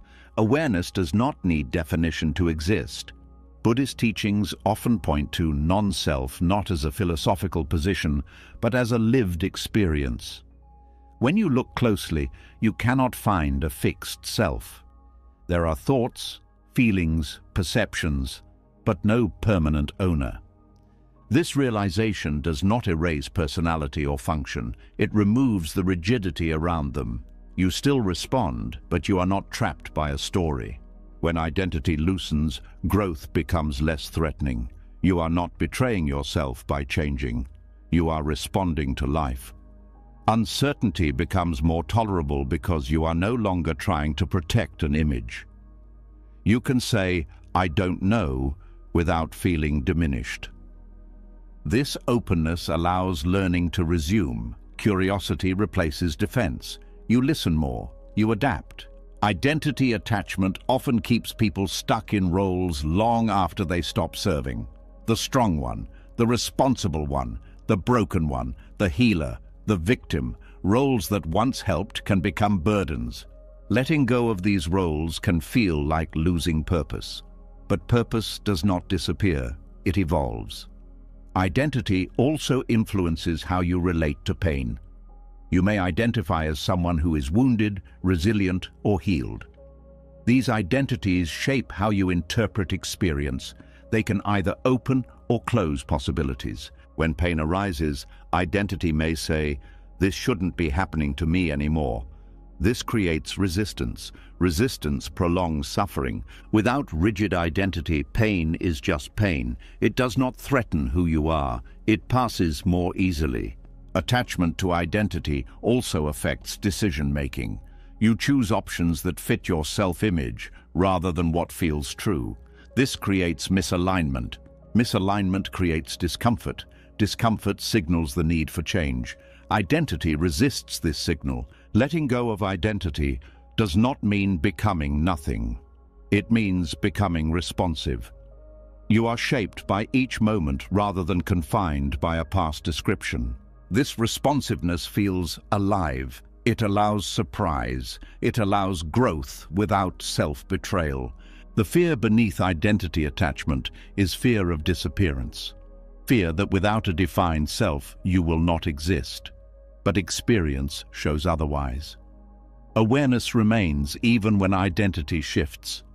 In fact, awareness becomes more spacious, less defended, less reactive. Relationships also change when identity loosens. You are less invested in being seen a certain way. Conversations become more honest. Listening deepens. You stop performing yourself. You start showing up. This does not mean chaos. Patterns still exist. Preferences still exist. The difference is flexibility. You are not bound to them. Awakening is often described as remembering rather than becoming. Remembering that you are not the story you tell about yourself. You are the awareness in which the story appears. This remembering can feel destabilizing at first. The ego loses its anchor, but something steadier replaces it. Presence. Presence does not need to be protected. It does not need to be consistent. It adapts naturally. When identity attachment loosens, resistance to growth fades. You are less afraid of change because there is less to lose. This does not remove grief. You may grieve old versions of yourself. That grief is part of integration. Integration happens when identity becomes fluid rather than fixed. You carry your past without being confined by it. Life invites change constantly. Identity tries to negotiate with that invitation. Awakening accepts it. Clinging to who I am once felt like stability.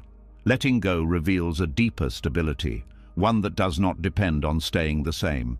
This stability is not rigid. It moves. It responds. It remains present even as forms change. When you stop controlling identity, you allow yourself to grow without betrayal. You allow uncertainty without panic. You allow awakening without fear of disappearance. You are still here, more open, less defined, more alive. And in that openness, life no longer feels like something you must protect yourself from. It feels like something you can meet, moment by moment, without needing to know exactly who you are at every step. As identity softens and the grip on who I must be loosens, another fear rises closer to the surface. It is not about losing control over outcomes or meaning anymore. It is about how you might be seen when you stop controlling. The fear of appearing weak, the fear of being exposed, the fear of being powerless. There is a tension that shows up the moment you consider letting others see you without armor. A tightening that says, if they see this, I lose respect. This reaction is deeply conditioned. From early on, many people learned that vulnerability was unsafe, that showing fear invited judgment, that showing sadness invited dismissal. So strength became performance and control became protection. The ego thrives on the appearance of power. Power here does not mean actual capacity. It means image, being composed, being capable, being unaffected. Vulnerability threatens this image because it reveals uncertainty, need, and limitation. The ego confuses these with weakness, but vulnerability is not the absence of strength, it is the absence of pretense, and pretense is exhausting. Control is often an attempt to manage perception. You control what you reveal, you control what you admit, you control how much you need others. This keeps the ego intact, but it keeps connection shallow. The fear of being seen as powerless is not really about others. It is about self-image, about the belief that worth depends on competence and independence. Vulnerability challenges this belief by exposing dependency and uncertainty, which are fundamental parts of being human. When vulnerability is avoided, power becomes rigid. It must be defended constantly. Any crack feels dangerous. This creates anxiety. Anxiety fuels more control. Vulnerability, when allowed, does the opposite. It relaxes the system. You no longer need to perform strength. You can rest in honesty. Many people believe vulnerability will lead to rejection. Sometimes it does. But rejection based on truth is less damaging than acceptance based on performance. Performance requires constant upkeep. Truth does not. Control keeps relationships predictable but distant. Vulnerability introduces unpredictability but depth. Depth is risky, but it is also nourishing. The ego equates vulnerability with loss of status, but status is a social construct. Liberation is internal. Liberation comes from no longer needing to uphold an image to feel okay. Vulnerability exposes need. Need feels dangerous because it implies dependence. But dependence is not failure, it is reality. Humans are relational beings. Control tries to deny this. When you admit need, you give others the opportunity to meet you. This meeting creates connection. Control prevents meeting because it keeps you sealed. The fear of being powerless also shows up in conflict. You may control conversations to avoid admitting uncertainty. You may dominate discussions to avoid feeling small. This creates distance and escalates tension. Vulnerability in conflict looks like saying, "I don't know," or "this hurts," or "I'm scared." These statements de-escalate because they shift the interaction from power struggle to human exchange. Power struggles arise when both sides protect ego. Vulnerability dissolves the struggle because there is nothing to defend. There is also fear that vulnerability will lead to being taken advantage of. This fear has roots. Past experiences of betrayal or neglect teach the nervous system to protect itself. Control becomes a shield. But shielding everything also blocks nourishment. Discernment, not total control, is what protects. Discernment chooses where vulnerability is shared. Control suppresses it everywhere. Liberation does not mean exposing yourself indiscriminately. It means allowing vulnerability where it is safe and appropriate. This is wisdom, not weakness. Vulnerability also changes how you relate to failure. When identity and control dominate, failure threatens self-worth. Vulnerability allows failure to be part of learning rather than proof of inadequacy. Admitting mistakes becomes easier. Repair becomes possible. Growth accelerates because energy is not spent on hiding. The ego resists this because it equates vulnerability with humiliation. But humiliation comes from judgment, not from openness. When vulnerability is met with compassion, it becomes empowering. Even when vulnerability is not met well, it still frees you internally. You no longer carry the burden of concealment. Concealment is heavy. Honesty is lighter. Control also blocks emotional intimacy. You may share facts but not feelings, opinions but not fears. This keeps relationships functional but not fulfilling. Vulnerability invites reciprocity. When one person opens, others often follow. This creates mutual trust. Trust reduces the need for control. The fear of powerlessness often hides a deeper fear of abandonment. If I am vulnerable, will I be left? Control tries to prevent this by appearing strong, but strength does not guarantee connection. Authenticity does. Liberation comes when you realize that you cannot control how others respond to your vulnerability. And you do not need to.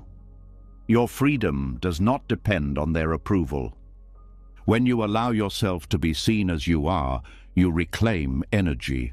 Energy, once used to manage perception, becomes available for living. Vulnerability also reconnects you to your body. Control often keeps awareness in the mind. Vulnerability brings attention to sensation, breath, emotion.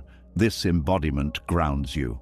Grounded vulnerability feels different from collapse. Collapse is overwhelm. Grounded vulnerability is openness with support. Support may come from breath, posture, environment, or trusted people. The ego fears vulnerability because it threatens the illusion of separateness. Vulnerability reveals interdependence. Interdependence challenges the ego's narrative of self-sufficiency. But interdependence is not weakness. It is how systems thrive. Ecosystems survive through connection, not isolation. Vulnerability also allows grief to be shared.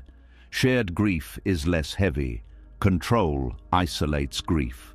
Isolation magnifies pain. Liberation through vulnerability does not mean constant emotional exposure. It means not hiding from your own experience. It means acknowledging fear, sadness, joy, and uncertainty internally, even when you choose not to share externally. This internal honesty is the foundation. External sharing is secondary. You cannot be vulnerable with others if you are not vulnerable with yourself. Self-vulnerability means admitting confusion, admitting limitation, admitting that you do not have it all together. This admission reduces pressure. Pressure is a form of violence. The fear of being powerless also affects leadership.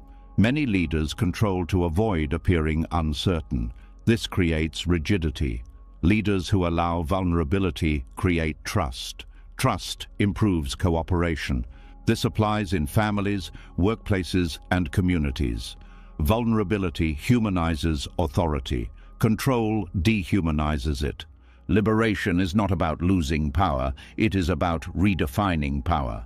Power is not domination, it is capacity. Capacity to feel, capacity to respond, capacity to stay present under stress.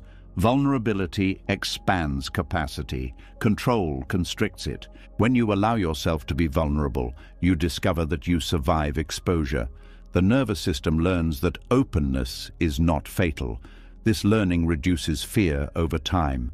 Fear diminishes when experience contradicts it. Each moment of safe vulnerability rewires expectation. The ego may still protest. It may warn of danger. You do not silence it by force. You listen, assess, and choose consciously. Choice is key. Vulnerability chosen is empowering. Vulnerability forced is traumatizing. Control often arises from past forced vulnerability. Healing restores choice. Liberation does not require abandoning protection entirely. It requires flexibility. The ability to open and close as needed. Control is rigid. Vulnerability is fluid. As vulnerability becomes familiar, the fear of being seen as powerless fades. You realize that power was never in hiding. It was in presence. Presence does not need to impress. It does not need to dominate. It simply meets what is. This meeting is freeing. You stop acting strong and start being real. Realness attracts connection that does not depend on performance. When you no longer fear being seen without armor, you move through life with less resistance. Less need to manage impressions, less fear of exposure. Liberation here is subtle. It feels like relief. Relief from carrying an image. Relief from constant defense. You still have strength. But it is quieter. It is not something you prove. It is something you trust. And in that trust, vulnerability stops being a threat and starts being what it always was.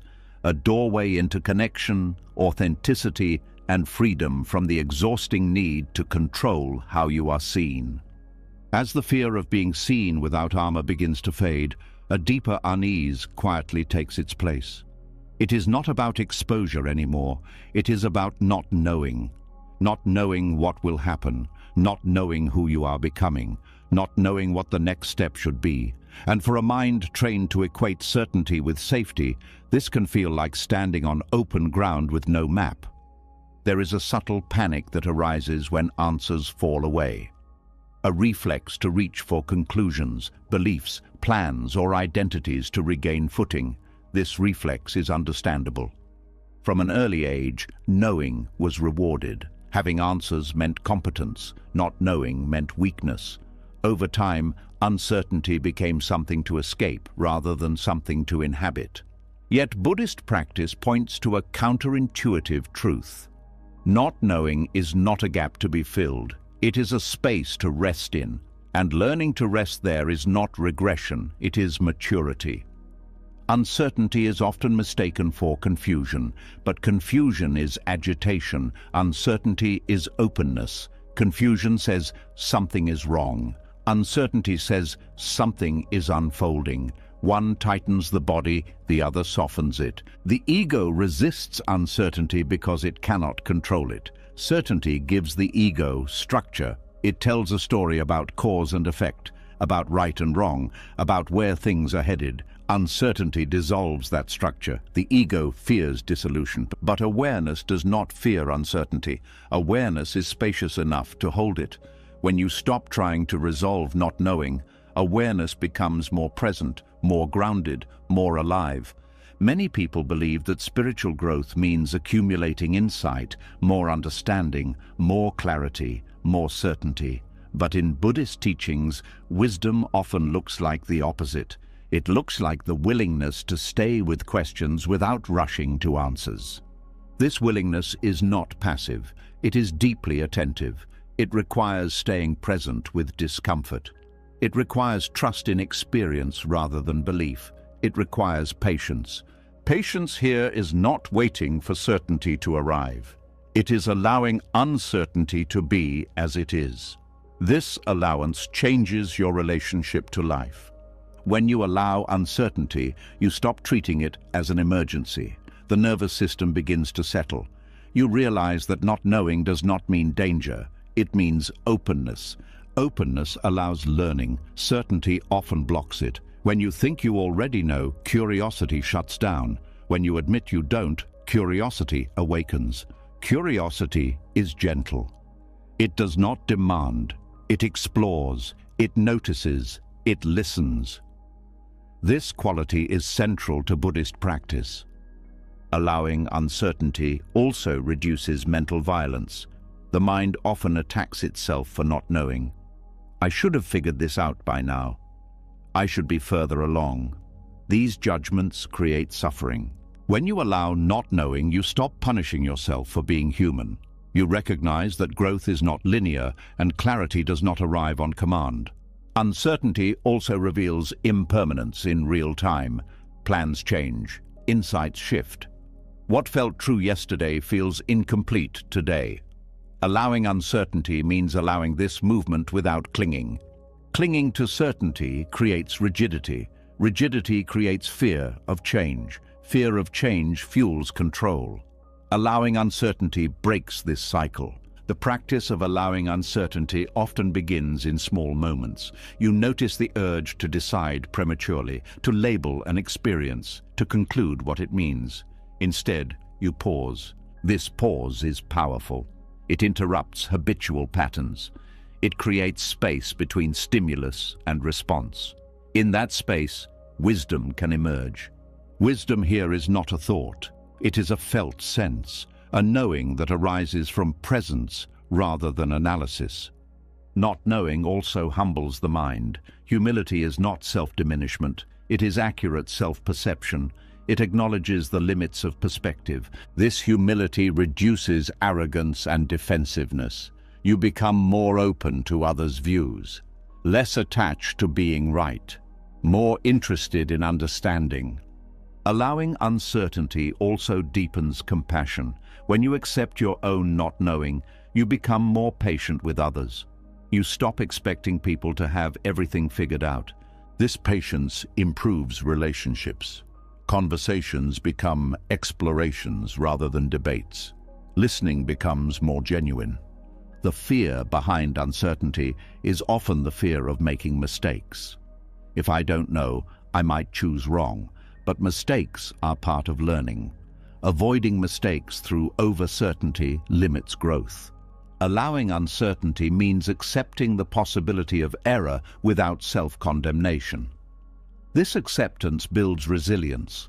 Resilience grows not from control, but from adaptability. Adaptability requires flexibility. Flexibility requires openness. Uncertainty provides that openness. In meditation, uncertainty often shows up as restlessness. The mind wants something to focus on, something to resolve. Allowing uncertainty means noticing this restlessness without obeying it. You sit, you breathe. Thoughts arise, questions arise. You let them be. This practice trains the nervous system to tolerate ambiguity. Over time, tolerance becomes ease. Ease becomes trust. Trust here is not belief that things will work out. It is trust that you can meet whatever arises without needing to know everything in advance. This trust reduces anxiety. Anxiety feeds on imagined futures. Allowing uncertainty brings attention back to the present. The present moment does not require answers, it requires awareness. Allowing uncertainty also challenges spiritual pride, the belief that awakening means constant clarity. In reality, awakening often increases sensitivity to complexity. As awareness deepens, simplistic answers fall away. Life appears more nuanced. This can feel destabilizing at first. But this destabilization is not loss, it is expansion. You are seeing more, not less. Not knowing becomes a sign of depth. It means you are no longer satisfied with surface explanations. You are willing to stay with mystery. Mystery is not ignorance. It is reverence for what cannot be reduced to concept. Buddhist teachings often emphasize direct experience over belief. Direct experience is always fresh. It cannot be fully predicted or explained. Allowing uncertainty honors this freshness. When you stop demanding certainty, life feels less rigid. You become more responsive. You adjust as conditions change. This responsiveness is different from indecision. Indecision is paralysis. Responsiveness is engagement without fixation. You act when action is needed. You wait when waiting is appropriate. You do not force clarity where it has not yet formed. Allowing uncertainty also reduces fear of the unknown. Fear thrives when the unknown is treated as hostile. When you allow uncertainty, the unknown becomes neutral. Neutrality creates space. Space allows creativity. Creativity emerges when the mind is not confined by fixed outcomes. Many insights arise unexpectedly, not through effort but through relaxation. When the mind stops pushing for answers, answers sometimes appear on their own. And when they don't, life still continues. You still live, you still breathe, you still respond. This realization is liberating. You see that certainty was never required for living. It was a preference, not a necessity. Allowing uncertainty also softens the need for identity. If you don't know who you are becoming, you are less attached to who you were. This openness supports growth. Growth does not announce itself. It unfolds quietly, often unnoticed until later. Not knowing also teaches patience with process. Some things take time. Some understanding matures slowly. Forcing it distorts it. This patience reduces frustration. Frustration comes from wanting resolution before readiness. Readiness cannot be forced. It arises naturally when conditions align. Allowing uncertainty is an act of respect toward reality. It acknowledges that life is complex and cannot be fully controlled or predicted. This respect fosters humility and care. You stop imposing your will and start listening. Listening is central here. Listening to the body, listening to emotions, listening to circumstances, listening to silence. Silence is often where uncertainty feels most present. Without noise, questions echo. But silence is also where presence deepens. When you rest in not knowing, silence becomes less threatening. It becomes spacious. In this space, you are not required to perform understanding. You are allowed to simply be. Being without knowing is deeply restful.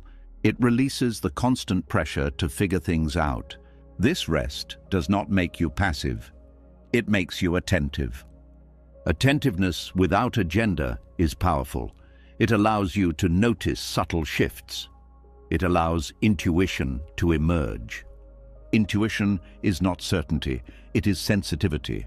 Sensitivity thrives in openness. Allowing uncertainty also changes how you relate to spiritual teachings. You stop using them as answers and start using them as pointers. Pointers guide attention, not conclusions. They invite exploration rather than belief.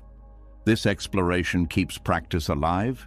It prevents stagnation. Stagnation often comes from believing you have arrived. Not knowing keeps the path open. The mature spiritual capacity is not constant confidence. It is comfort with ambiguity, comfort with not having the final word. This comfort does not mean indifference. It means engagement without rigidity. You care deeply. You act sincerely. You hold values. But you do not demand that life conform to your understanding. When understanding changes, you adjust. This adjustment becomes natural, less dramatic, less threatening. Allowing uncertainty also prepares you for loss. Loss often brings unanswered questions. If you can rest in not knowing, loss is less destabilizing. You grieve without needing explanation. You mourn without needing justification. This does not remove pain. It removes resistance to pain. Resistance intensifies suffering. Allowance softens it. Over time, allowing uncertainty becomes a quiet confidence. Not confidence in outcomes, but confidence in presence. Presence is enough. It meets whatever arises. You may still seek understanding. Curiosity does not disappear. The difference is urgency. Urgency dissolves. Inquiry remains. Inquiry without urgency is gentle. It respects timing. It listens more than it demands. This quality permeates life. Conversations become less about proving. Decisions become less pressured. Waiting becomes more tolerable. Life feels less like a test and more like a process. You stop asking, "When will I know?" and start asking, "What is here now?" This question anchors you. Allowing uncertainty does not make life smaller. It makes it wider, more breathable, less constrained by fear. In that wideness, you discover that not knowing was never a failure. It was an invitation. An invitation to stay present, to remain open, to trust awareness rather than answers. And as you accept this invitation again and again, uncertainty loses its edge. It becomes a companion rather than an enemy. You no longer rush to close it. You learn to stand within it. And in standing there, you find a quiet stability that certainty never provided. As resting in not knowing becomes more familiar, something else begins to shift quietly in the background. The mind loosens its grip on answers, but another habit remains active. Expectations. Expectations about how life should unfold, how people should behave, how healing should look, how suffering should resolve. These expectations often feel reasonable, even kind, but they carry a hidden cost. There is a subtle closing of the heart that happens when expectations harden. Not because you stop caring, but because you start filtering reality through conditions. When things meet those conditions, compassion flows easily. When they don't, compassion narrows, delays, or disappears altogether. Control and compassion cannot fully coexist. Control requires certainty, predictability, and standards. Compassion requires openness, curiosity, and the willingness to meet what is actually present. When expectations become rigid, perception tightens, and what tightens perception blocks compassion. Rigid expectations shape how you see suffering. You may believe that suffering should look a certain way, that pain should be expressed calmly. That healing should progress steadily. That strong people should cope better. These beliefs are rarely conscious, but they influence response. When suffering doesn't match expectation, judgment appears. Not always harsh judgment, sometimes subtle. A quiet impatience, a sense of distance. A thought like, they should be over this by now, or I shouldn't still feel this way. That should closes the door to compassion. Compassion is not agreement. It is not approval. It is accurate seeing. Accurate seeing requires dropping the idea of how things are supposed to be. Control interferes by insisting on form over reality. This happens inwardly first. When you hold rigid expectations about yourself, you limit self-compassion. You may believe you should be stronger, calmer, wiser, more healed. When you fall short of these internal standards, self-criticism replaces care. Self-criticism feels motivating, but it is corrosive. It does not reduce suffering. It adds another layer to it. Compassion would say, this is hard. Control says, this shouldn't be happening. The nervous system feels the difference immediately. Compassion softens, control tightens. Tightening reduces sensitivity.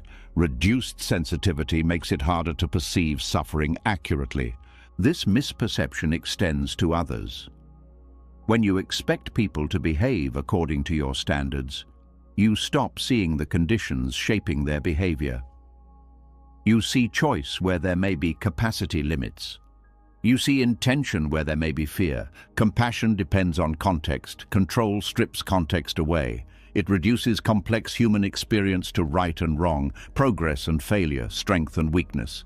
Buddhist teachings emphasize seeing suffering clearly. Clear seeing requires openness. When expectations dominate, seeing becomes selective. You see what fits your narrative. For example, you may believe compassion means staying calm. When someone expresses pain with anger or chaos, you withdraw. You may label them difficult, but their suffering has not disappeared. It has simply become invisible to you. Control often mistakes composure for health, but many people suffer quietly, others suffer loudly. Compassion does not choose based on presentation. It meets suffering wherever it appears. Rigid expectations also affect empathy. Empathy requires imagination and flexibility. When you assume you know how someone should feel, you stop listening to how they actually feel. Listening is central to compassion. Control interrupts listening by preparing responses, judgments, or fixes. Compassion listens without agenda. Agenda is key here. Control always has one. Even benevolent agendas interfere with compassion. When you approach someone's suffering with the goal of resolving it, you may miss what they need most: to be seen. Being seen is not the same as being fixed. Control focuses on fixing. Compassion focuses on witnessing. Witnessing suffering does not mean passivity. It means presence without distortion. From clear presence, appropriate action can arise, but action that arises before understanding often misses the mark. Rigid expectations also create hierarchy. You see yourself as the one who knows, copes, or understands.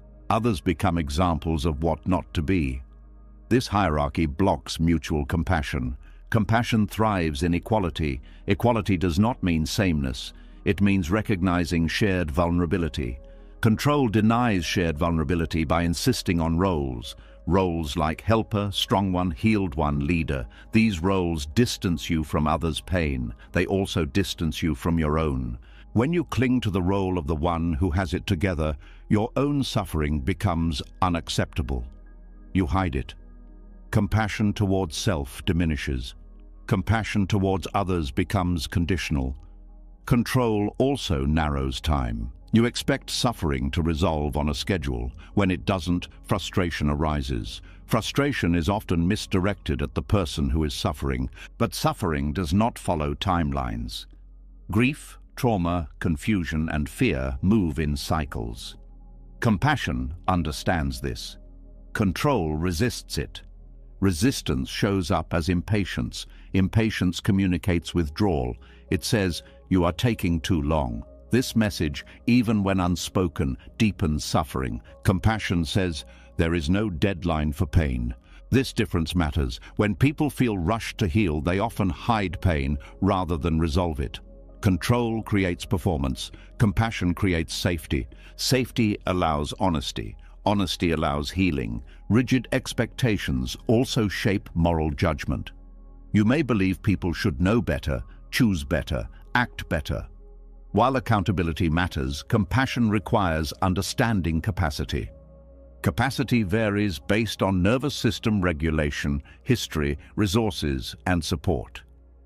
Control ignores capacity. Compassion considers it. This does not excuse harm. It contextualizes it. Context does not remove responsibility. It informs response.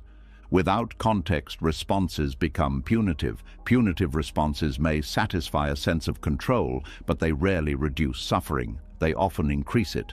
Control also interferes with forgiveness. Forgiveness requires releasing expectations about how the past should have unfolded. When expectations remain, resentment persists. Resentment is frozen compassion. It is compassion that could not flow because expectations blocked it. This freezing happens internally as well. When you expect yourself to have acted differently, self-forgiveness becomes impossible. You replay mistakes. You punish yourself mentally. Compassion cannot reach you because control guards the gate. Letting go of rigid expectations allows compassion to move again. Movement is essential. Compassion is not static. It flows toward what is present. When expectations soften, curiosity returns. You begin to ask, "What is this like for them?" rather than, "Why aren't they doing better?" Curiosity opens perception. Perception allows empathy. Empathy fuels compassion. Control prefers answers. Compassion prefers understanding. Understanding is slower, but more accurate. Rigid expectations also limit compassion during conflict. In conflict, you expect others to respond rationally, calmly, fairly. When they don't, you dismiss their suffering and focus on winning. Winning may satisfy control, but it damages connection. Compassion during conflict does not mean agreeing. It means recognizing pain on both sides. Recognizing pain does not weaken your position. It strengthens communication. When people feel seen, defensiveness decreases. Control escalates conflict by insisting on being right.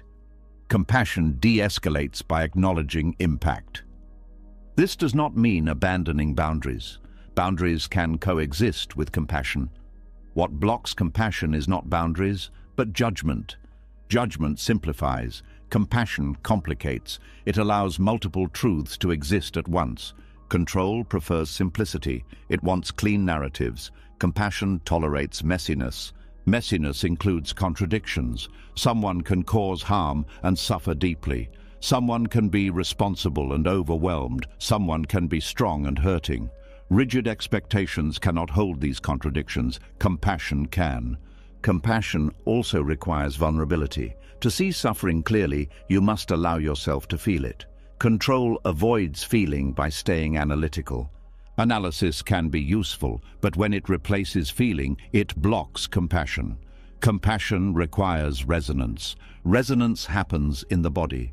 Tight control disconnects from bodily awareness. Disconnection limits empathy. When you reconnect with sensation, you become more sensitive to others' pain. Not in a way that overwhelms, but in a way that informs. This sensitivity allows appropriate response. Sometimes response is action, sometimes it is silence, sometimes it is boundary setting. Compassion is flexible, control is rigid. It applies the same response regardless of context. This rigidity shows up in beliefs like, "People need tough love," or "They're just making excuses." These beliefs may contain partial truths, but when applied universally, they block compassion. Compassion requires specificity. It asks, "What is needed here?" Control asks, "What should be done?" The difference is subtle but profound. When you release rigid expectations, compassion becomes more inclusive. You stop reserving it for those who meet your standards. You extend it to yourself when you fall short. This inclusion does not mean permissiveness. It means honesty without cruelty. Cruelty often hides behind control. Control believes suffering should teach lessons. Compassion recognizes that suffering is already teaching something. Adding judgment rarely improves the lesson. Compassion also restores humility. You recognize that under different conditions you might behave similarly. This recognition dissolves superiority. Superiority blocks compassion. Equality enables it. As compassion deepens, the need for control weakens. You no longer need people to be different in order to care. You no longer need yourself to be perfect to be worthy of kindness. This does not reduce standards. It humanizes them. Humanized standards are adaptable. They account for context. They evolve. Compassion changes how you relate to your own expectations. You notice when expectations are rigid and soften them. You replace should with this is. This is open space. Space allows compassion to move. Compassion moving does not solve everything. It does something more fundamental. It reduces isolation. Isolation intensifies suffering. Compassion reconnects. When control loosens, perception widens. You see suffering where you once saw failure. You see fear where you once saw resistance. You see exhaustion where you once saw laziness. This seeing does not make you naive. It makes you accurate. Accuracy is kindness. Kindness grounded in accuracy does not collapse under complexity. It remains steady. This steadiness is what allows you to stay present with suffering without needing to fix it immediately. Presence is often the most compassionate response. Control wants to end discomfort quickly. Compassion is willing to stay. Staying changes things, not always externally, but internally. It communicates you are not alone in this. That message matters. As expectations soften, compassion becomes less conditional, less performative, less strained. It becomes a natural response rather than a moral obligation.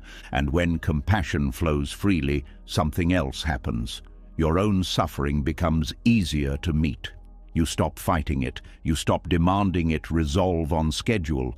You see yourself with the same clarity you offer others, not through judgment, through understanding. This understanding does not remove pain. It removes resistance to pain. Resistance is what magnifies suffering. Compassion dissolves resistance. When control steps aside, compassion steps forward, not as sentimentality, but as clear seeing infused with care. Clear seeing does not look away from suffering. It looks directly, without distortion, and in that direct seeing, something soft but powerful emerges. A response rooted not in expectation, but in presence. That presence is what allows compassion to flow toward others, toward yourself, toward life as it is. Not because it should be different, but because it is here. As compassion begins to flow more freely and expectations soften, another layer of control quietly adapts. It does not disappear, it evolves. It puts on refined language, it adopts calm tones, it uses wisdom instead of force. And because it looks peaceful, it is harder to see. There is a moment when spiritual practice starts to feel empowering. You meditate, you observe your thoughts, you regulate your emotions, you gain insight. And with that insight, a subtle shift can occur. The ego does not vanish, it reorganizes, it learns new strategies, it learns how to control without appearing to. This is where spiritual control takes root. Spiritual control is not loud. It does not dominate conversations or impose rules overtly.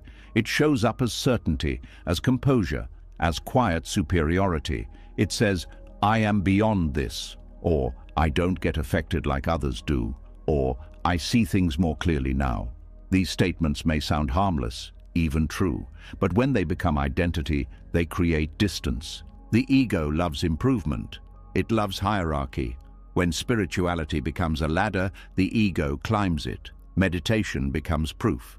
Discipline becomes status, wisdom becomes authority, and control re-enters through refinement. This form of control is especially dangerous because it feels justified. You are not controlling out of fear, you tell yourself. You are being mindful. You are being disciplined. You are being detached. But beneath these words, there may still be avoidance, suppression, or dominance. Meditation, when misused, can become a way to bypass emotion rather than meet it. You sit with discomfort, but instead of allowing it, you dissociate from it. You watch pain from a distance and call it equanimity. But equanimity without contact is numbness.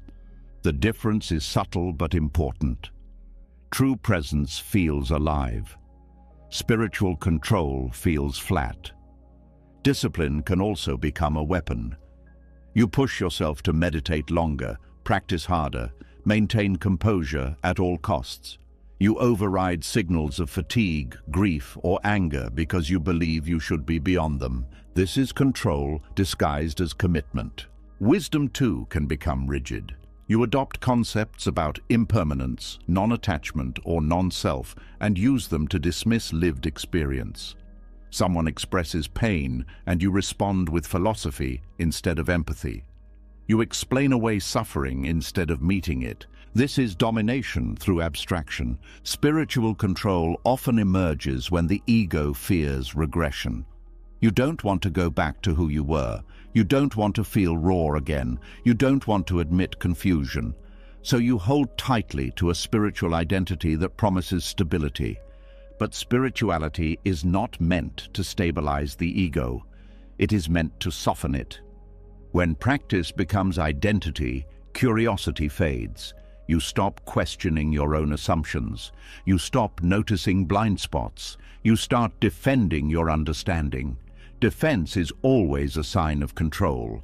The subtle ego behind spiritual control often shows up as detachment. You appear calm but unavailable, present but distant. You no longer react, but you also no longer connect. This distance feels safe, but it blocks intimacy. Control creates safety by reducing contact. But growth happens through contact. Spiritual control also affects how you relate to others' suffering. You may see their pain as lower-level consciousness, unresolved karma, or lack of awareness. These interpretations may sound spiritual, but they create hierarchy. Hierarchy blocks compassion. True wisdom does not separate. It recognizes shared vulnerability. There is also a tendency to control inner experience through spiritual practice. You monitor thoughts. You label emotions. You manage reactions. Awareness becomes surveillance. The inner world becomes policed. This creates tension. You are never fully at ease because you are always observing yourself. Self-observation without kindness becomes self-control. Kind awareness allows, controlling awareness restricts. Spiritual control often avoids messiness. It prefers clarity, stillness, and insight. Messy emotions like jealousy, rage, longing, or grief are seen as failures. But these emotions are part of being human. Rejecting them fragments the self. Fragmentation creates shadow. What is rejected does not disappear. It expresses itself indirectly through rigidity, judgment, or superiority. The ego loves being the one who knows. Spiritual language gives it sophisticated tools. You speak of surrender, but only when it does not threaten your image. You speak of acceptance, but only when it aligns with your preferences. This selective application reveals control. Another sign of spiritual control is intolerance of doubt. You may feel unsettled when beliefs are questioned or when practice feels dry. Instead of staying with uncertainty, you double down. More practice, more effort, more certainty. But forcing clarity closes the heart. True practice allows doubt. Doubt is not failure, it is inquiry. It keeps wisdom alive. When doubt is suppressed, practice becomes dogma. Dogma is control crystallized. Spiritual control also shows up in communities. Hierarchies form. Certain experiences are valued more than others. Silence is praised. Emotion is sidelined. People feel pressure to appear calm and evolved. This environment discourages honesty. People hide struggles to maintain belonging. Control replaces authenticity. Authentic spirituality welcomes imperfection. It allows confusion, emotional expression, and questioning. It does not demand performance. Control demands performance. There is also the misuse of non-attachment. Non-attachment is not disengagement, but when misunderstood, it becomes emotional withdrawal. You avoid commitment, you avoid grief, you avoid responsibility, calling it freedom. Freedom without care is avoidance. Spiritual control often avoids accountability. Harm is reframed as lesson. Impact is dismissed as projection. This protects the self-image of wisdom at the expense of relationship. True wisdom listens to impact. It adjusts, it repairs. Repair requires humility. Humility threatens the ego, so spiritual control avoids it by staying abstract. Another subtle form of spiritual control is timing dominance. You tell yourself others will understand later. You position yourself as ahead. This reinforces separation. Awakening does not move in straight lines. There is no ahead or behind. There is only different conditions. When you believe you are ahead, you stop learning from those around you. Learning requires equality. Spiritual control also limits embodiment. You stay in the mind, observing. You avoid sensation, but wisdom is embodied. The body holds truths the mind cannot conceptualize. Avoiding the body keeps practice incomplete. Meditation is meant to open awareness, not narrow it. When meditation becomes rigid, it loses its function. It becomes another task to master. Mastery appeals to the ego. Presence does not. Presence cannot be owned. It cannot be accumulated. It arises and dissolves. Control tries to hold it. When you notice pride around practice, that is a moment of honesty. Pride is not a sin. It is a signal. It points to attachment. Seeing attachment clearly is part of the path. Judging it is not. Spiritual control thrives on comparison. You compare your calm to others' reactivity, your insight to others' confusion. This comparison reinforces identity. Identity always seeks advantage. True practice dissolves comparison by revealing shared humanity. Another sign of spiritual control is urgency to correct others. You offer insights without being asked. You interpret others' experiences through your framework. This is subtle dominance. Wisdom offered without invitation often feels invasive. True guidance waits. It responds rather than imposes. Spiritual control also shows up as rigidity around routine. Missing practice feels like failure. Rest feels like weakness. This is discipline without compassion. Compassion adjusts. Control insists. The nervous system feels the difference. Compassionate practice regulates. Controlling practice stresses. Spiritual growth does not require constant effort. Integration happens in rest. Control resists rest because it feels like loss of progress. But progress is not linear. It is cyclical. Forcing linearity distorts growth. Spiritual control also creates fear of collapse. You fear that without discipline, everything will fall apart.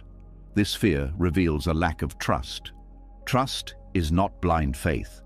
It is confidence in awareness. Awareness remains even when practice fluctuates. Letting practice breathe allows life to inform wisdom. Wisdom that is disconnected from life becomes brittle. Brittleness is a sign of control. Softness is a sign of integration. Integration allows contradictions. You can be mindful and reactive, wise and confused, grounded and grieving. Control demands consistency. Integration allows complexity. The ego resists complexity. It prefers clarity. But clarity without depth is shallow. Spiritual control also limits joy. You may downplay pleasure, spontaneity, or playfulness in favor of seriousness. This creates dryness. Joy is not a distraction from awakening. It is part of aliveness. Avoiding joy is another form of control. Awakening is not about becoming someone special. It is about becoming available, available to experience, available to relationship, available to truth. Spiritual control makes you special. It elevates. Availability humbles. Humility opens the heart. Control closes it. When spiritual control softens, practice becomes lighter, less effortful, more sincere. You stop trying to embody wisdom and start listening to life. Life becomes the teacher again. You notice when practice is used to avoid. You notice when concepts are used to dominate. And instead of condemning yourself, you gently return to presence. Presence does not judge misuse, it reveals it. This revelation is freeing. You no longer need to be a certain kind of spiritual person. You can be human. Human spirituality is honest. It admits confusion. It welcomes emotion. It stays curious. When the subtle ego is seen clearly, it loses its grip, not through force, but through understanding. Understanding dissolves control, and in that dissolution, practice returns to its original purpose. Not to elevate you above life, but to bring you into deeper contact with it. Without domination, without performance, without needing to be someone, just awareness, meeting experience, moment by moment, without needing to control even wisdom itself. As the grip of spiritual control loosens and practice returns to sincerity instead of performance, another form of pressure quietly reveals itself. It is not about doing things right anymore. It is about doing them on time, about arriving, about getting somewhere before something runs out. This pressure hides inside goals, growth, healing, awakening, and even patience itself. There is a familiar tightness that appears when you start asking, how long will this take? A restlessness that says, I should be further along by now. This restlessness does not come from wisdom, it comes from fear. Fear that time is slipping away. Fear that progress is too slow. Fear that if you don't hurry, something essential will be lost. Obsession with time is one of the most socially accepted forms of control. It looks responsible, it looks ambitious, it looks disciplined. But internally, it creates constant anxiety. Anxiety feeds on imagined futures, and timelines are nothing more than imagined futures dressed as certainty. When you attach progress to time, you turn growth into a race. You measure yourself against clocks, calendars, milestones, and other people's journeys. This measurement creates pressure. Pressure activates the nervous system. An activated nervous system cannot integrate experience deeply. Growth that is rushed becomes shallow. Healing that is rushed becomes fragile. Insight that is rushed becomes conceptual rather than embodied. Time obsession also distorts perception. You stop noticing what is changing because you are focused on what hasn't changed yet. Small shifts go unseen.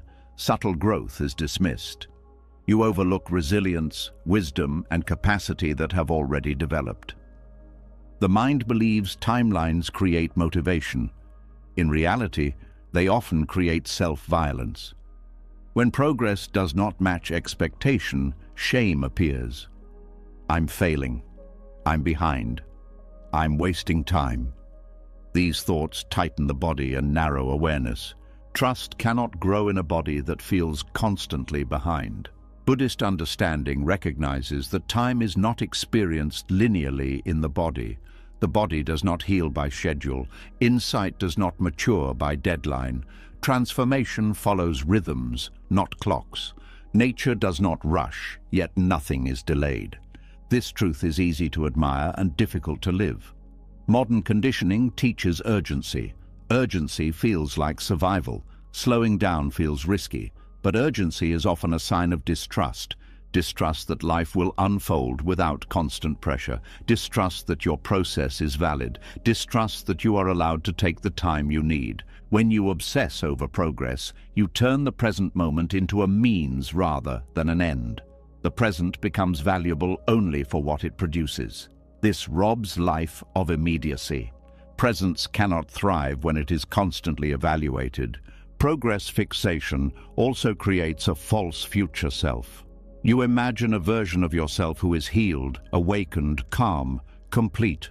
This image becomes a destination. You endure the present in order to reach it, but that future self is always elsewhere. When you arrive at one milestone, another appears.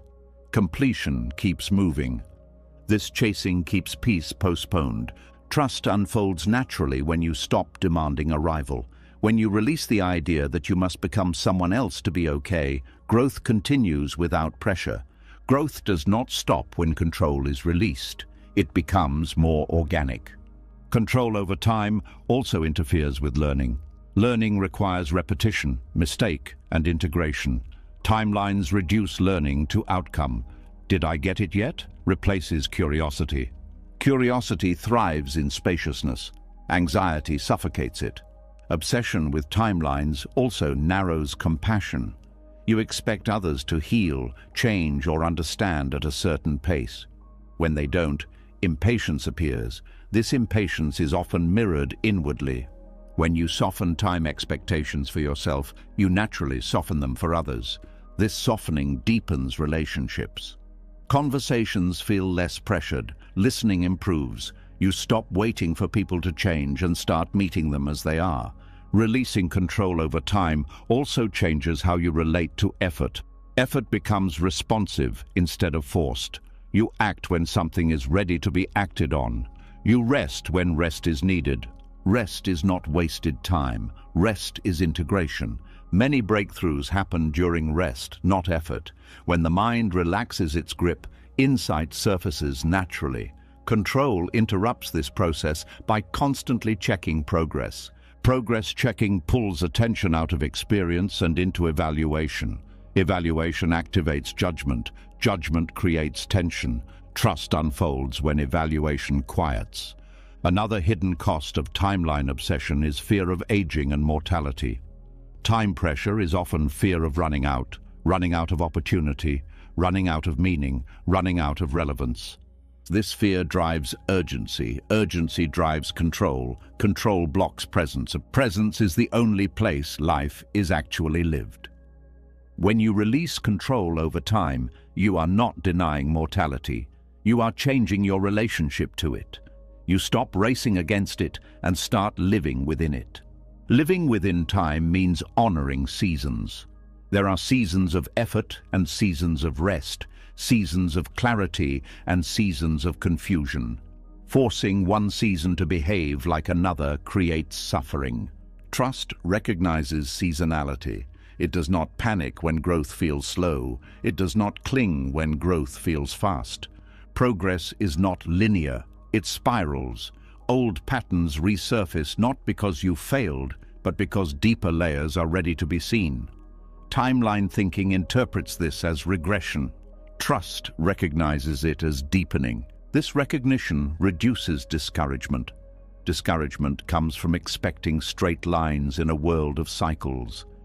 Releasing control over time also changes how you relate to goals. Goals become directions rather than demands. You move toward them, but you are not defined by when you reach them. This reduces fear of failure. Failure becomes information rather than indictment. Information guides adjustment.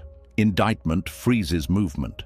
Trusting the process also allows for mystery. You do not need to know when or how something will resolve. You only need to stay present and responsive. Responsiveness is different from passivity. It means engaging fully with what is in front of you without forcing what is not ready. This approach conserves energy. You stop fighting imaginary deadlines. Energy returns to awareness. Awareness notices when action is needed and when waiting is wise. Waiting is not delay, it is alignment. Alignment feels calm. Calm supports clarity. Clarity emerges naturally when the nervous system is not under pressure. Pressure collapses clarity into urgency. Releasing control over time also heals the relationship with patience. Patience is not tolerating frustration while waiting for something better. It is being fully present without needing something else to arrive. Patience is presence without demand. This kind of patience is not passive. It is alert, curious, and open. The ego resists patience because patience removes leverage. The ego wants to negotiate with life. Patience listens. Listening reveals subtle shifts that urgency misses.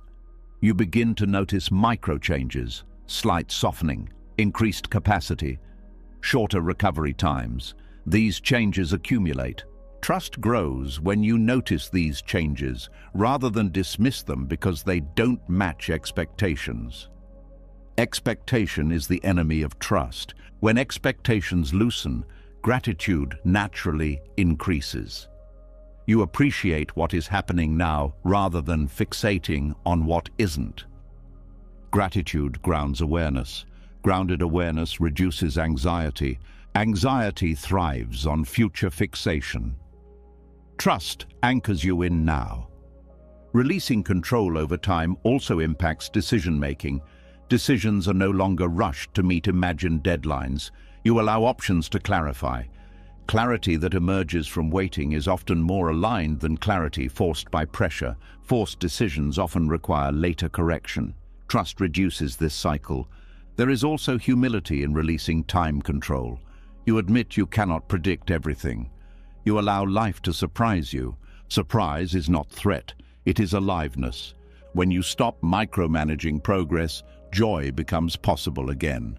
Joy cannot exist under constant evaluation. Evaluation asks, am I there yet? Joy asks, what is here now? This shift is subtle but profound. Trust does not mean you stop planning. It means you stop worshipping plans. Plans become flexible. Adaptation becomes natural. You no longer feel betrayed when things take longer than expected. You adjust. Adjustment is a sign of intelligence, not failure. Time obsession often comes from comparing paths. You see others who appear ahead. Comparison distorts perception. You do not see their struggles. You only see milestones. Trust returns when you stop comparing timelines and return to lived experience. Your experience is the only one you can inhabit. Measuring it against others creates dissatisfaction. Dissatisfaction fuels control. Control blocks peace. Peace does not require completion. It requires presence. Releasing control over progress also allows humility in spiritual practice. You stop measuring insight. You stop ranking experiences. You allow depth to develop quietly. Quiet development is often the most stable. Trust unfolds when you recognize that nothing essential is missing. Growth is happening even when it feels invisible. Roots grow underground before anything appears above the surface. Forcing visibility weakens roots. When you honor unseen growth, you stop demanding proof from yourself. This reduces internal pressure. Pressure is exhausting. Rest returns when trust replaces pressure. Trust is not something you decide intellectually. It emerges through repeated experiences of letting go and discovering that nothing collapses. Each time you release urgency and remain present, trust deepens. You begin to feel time differently. Moments feel fuller. Days feel less rushed. Life feels less like a countdown. You are still moving, still learning, still growing, but without the whip. Progress continues, but it is no longer a burden. And in that shift, something becomes clear. You were never behind. You were always in process. Process does not need to hurry. When you stop trying to outrun time, time becomes an ally rather than an enemy. Trust does not unfold because you force it. It unfolds because you stop interfering. And in that unfolding, anxiety loosens its grip, presence deepens, and life begins to feel less like something you must catch up to, and more like something you are already inside. You've seen it now. Control was never strength. It was protection born from fear. And peace was never something to force, fix, or reach. It was what remained when the struggle stopped. You learned that control hides in many forms: in identity, In timelines, in healing, in certainty, in spirituality itself. You saw how holding tight creates suffering and how letting go doesn't make life fall apart. It makes it honest. Acceptance is not weakness. Vulnerability is not collapse. Uncertainty is not failure. And peace does not require answers, closure, or perfection. Peace appears when you stop arguing with reality, when you allow emotions without becoming them, when you trust life without abandoning responsibility, when you stop trying to be someone and simply allow yourself to be here. If something in this series touched you, write "I release control" in the comments. Not for anyone else, but as a quiet commitment to yourself. And if you want more teachings like this, calm, deep, and grounded in real inner change, subscribe to the channel and stay with us. No noise, no forcing, just clarity, presence, and a path back to peace. Thank you for being here.